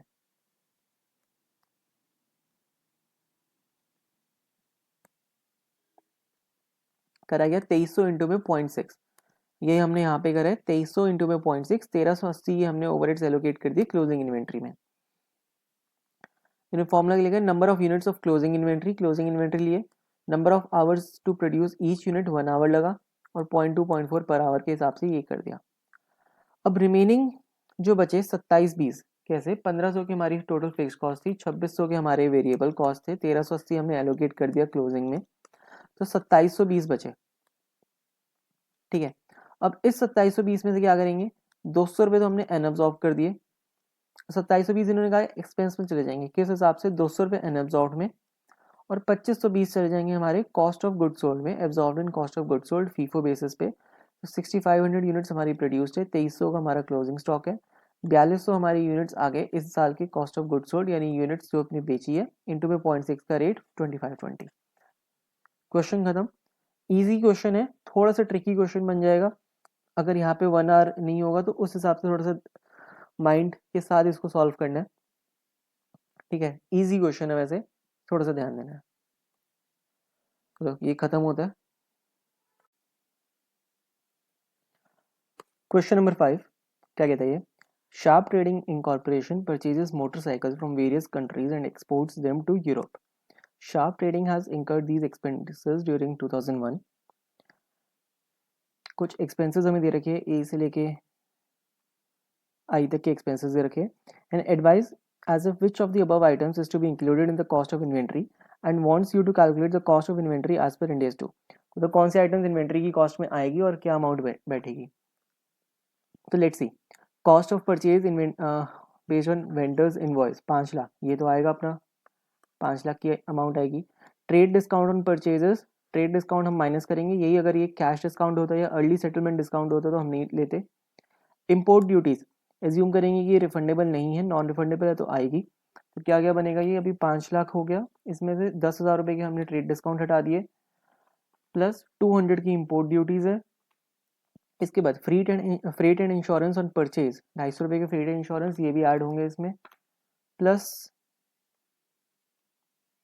Other handling cost relating to imports, कोई भी हैंडलिंग कॉस्ट ये भी ऐड हो जाएगी इसमें 100 की। ठीक है, सैलरीज ऑफ अकाउंटिंग डिपार्टमेंट 15,000, ये नहीं आएंगी क्योंकि हमारे पास हमने देखा था कि सेलिंग एंड एडमिनिस्ट्रेटिव ओवरहेड्स अपनी इन्वेंट्री का पार्ट नहीं बनते, और salaries of accounting department is a administrative overhead, तो एफ वाला पॉइंट नहीं आएगा। Brokerage commission payable to indenting agent for arranging imports 300, ये एक तरीके की अपनी बाइंग कमीशन होती है, और इन्वेंट्री खरीदते वक्त बाइंग कमीशन को हम कंसिडर करते हैं अपनी इन्वेंट्री की कॉस्ट में, तो 300 रुपये भी ऐड हो जाएंगे। Sales commission payable to sales agent, sales commission हम नहीं लेते, ये सेलिंग ओवरहेड्स का पार्ट है, तो ये नहीं आएगा हमारे पास। आफ्टर सेल्स वारंटी कॉस्ट भी हमारी इन्वेंट्री का पार्ट नहीं है, तो 3 चीज़ें नहीं आई इसमें, कौन कौन सी, एक सैलरीज ऑफ अकाउंटिंग डिपार्टमेंट 15,000 का, sales commission payable to sales agent and after sales warranty. A से लेकर आई तक एफ एच और आई आइटम नहीं आई, बाकी हमारे पास टोटल कॉस्ट बैठ गई इसकी, जो भी हमने सम करा है वो 4,90,850 रुपये। ठीक है, आंसर से फटाफट मैच करते हैं, क्या कहते हैं, आइटम्स यहाँ पे दे रखी है, are permitted to be included in the cost of inventory since these elements contribute to the cost of purchase, cost of conversion and other cost incurred in bringing the inventories to the present location and condition as per Ind AS 2। कौन कौन से items लिए, A B C D E ली है, बीच में से F खा गई है, जी ली है, एफ एच और आई नहीं ली, हमने क्या क्या नहीं लिया, हमने भी एफ एच और आई नहीं लिया, बाकी लिया। ठीक है, रीजन क्या बताते हैं, because permanent cost of inventory में since these elements contribute to the cost of purchase, एक परचेज का पार्ट है, कॉस्ट ऑफ कन्वर्जन है, and other cost incurred in bringing the inventories to the present location and condition. तो सबको plus minus करके अपना trade discount minus करके 4,90,850 की हमारे पास आ गई, 4,90,850। फिर नोट में हमने बता दिया salaries of accounting department, sales commission और after sales warranty not considered. ठीक है, इसके साथ ये क्वेश्चन खत्म होता है। Last question of this chapter, question number 6 क्या कहता है, on 1st of January an entity accepted an offer. सबसे पहले इसमें क्वेश्चन में कहाँ क्या हमें करने के लिए, compute the cost of inventory, inventory की कॉस्ट बतानी है, अलग अलग कॉस्ट दे रखी है, कौन आएगा कौन नहीं, फिर इसमें यही करना है। फिर सब्सटेंशिएट और answer with appropriate reason and calculations wherever required. तो let's see. 1st January, entity accepted an order for 7,000 custom-made corporate gifts. 3rd January, entity purchased raw materials to be consumed in the production process of 5,50,000 rupees, including 50,000 refundable purchase taxes. तो सबसे पहले हमने company ने raw material लिए, तो ये हमने cost of raw material I है अपनी 5,50,000 की।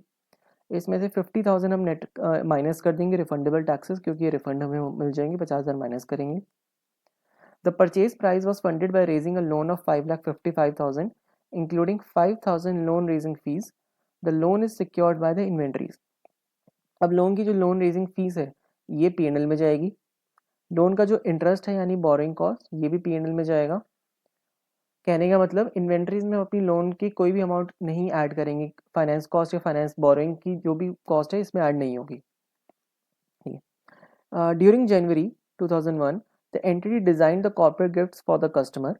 तो डिजाइनिंग कॉस्ट लगी हमारे पास, एक एक्सटर्नल डिजाइनर आया 7,000 रुपीज़ लिए उसने, लेबर लगी उसकी 3,000, तो 7 और 3 10,000 भी हमारे यहाँ पे ऐड होंगे टोटल, जो cost of designing and labour है, क्योंकि ये प्रोडक्ट के लिए ज़रूरी है, प्रोडक्ट को डिज़ाइन करना है, एक कस्टमाइज कॉर्पोरेट गिफ्ट है, कस्टम मेड है, कस्टमाइज्ड कॉर्पोरेट गिफ्ट है, ठीक है। फिर during February the entities production team developed the manufacturing technique and made further modifications necessary to bring the inventories to the conditions specified in the agreement. तो कुछ और काम करे अपने कस्टम वो कॉर्पोरेट गिफ्ट बनाने के लिए। The following cost were incurred in the testing phase. Materials net of 3,000 recovered from sale of the scrapped output 21,000, labour लगी 11,000 की, और जो मशीन हमने यूज़ करी उस पर डेप्रिसिएशन ओवरहेड लगा 5,000 का। तो ये 21, 11 और 5 ये पूरा मिला के 21, 11 और 5 37,000 भी हमारा इसमें अमाउंट आएगी इन्वेंट्रीज की कॉस्ट में, क्योंकि इट इज़ नेसेसरी ताकि हमें टेक्निक तो पता चले या कुछ हमें पता चले कि हमें किस तरीके से वो गिफ्ट बनाने हैं, कस्टमाइज करना है।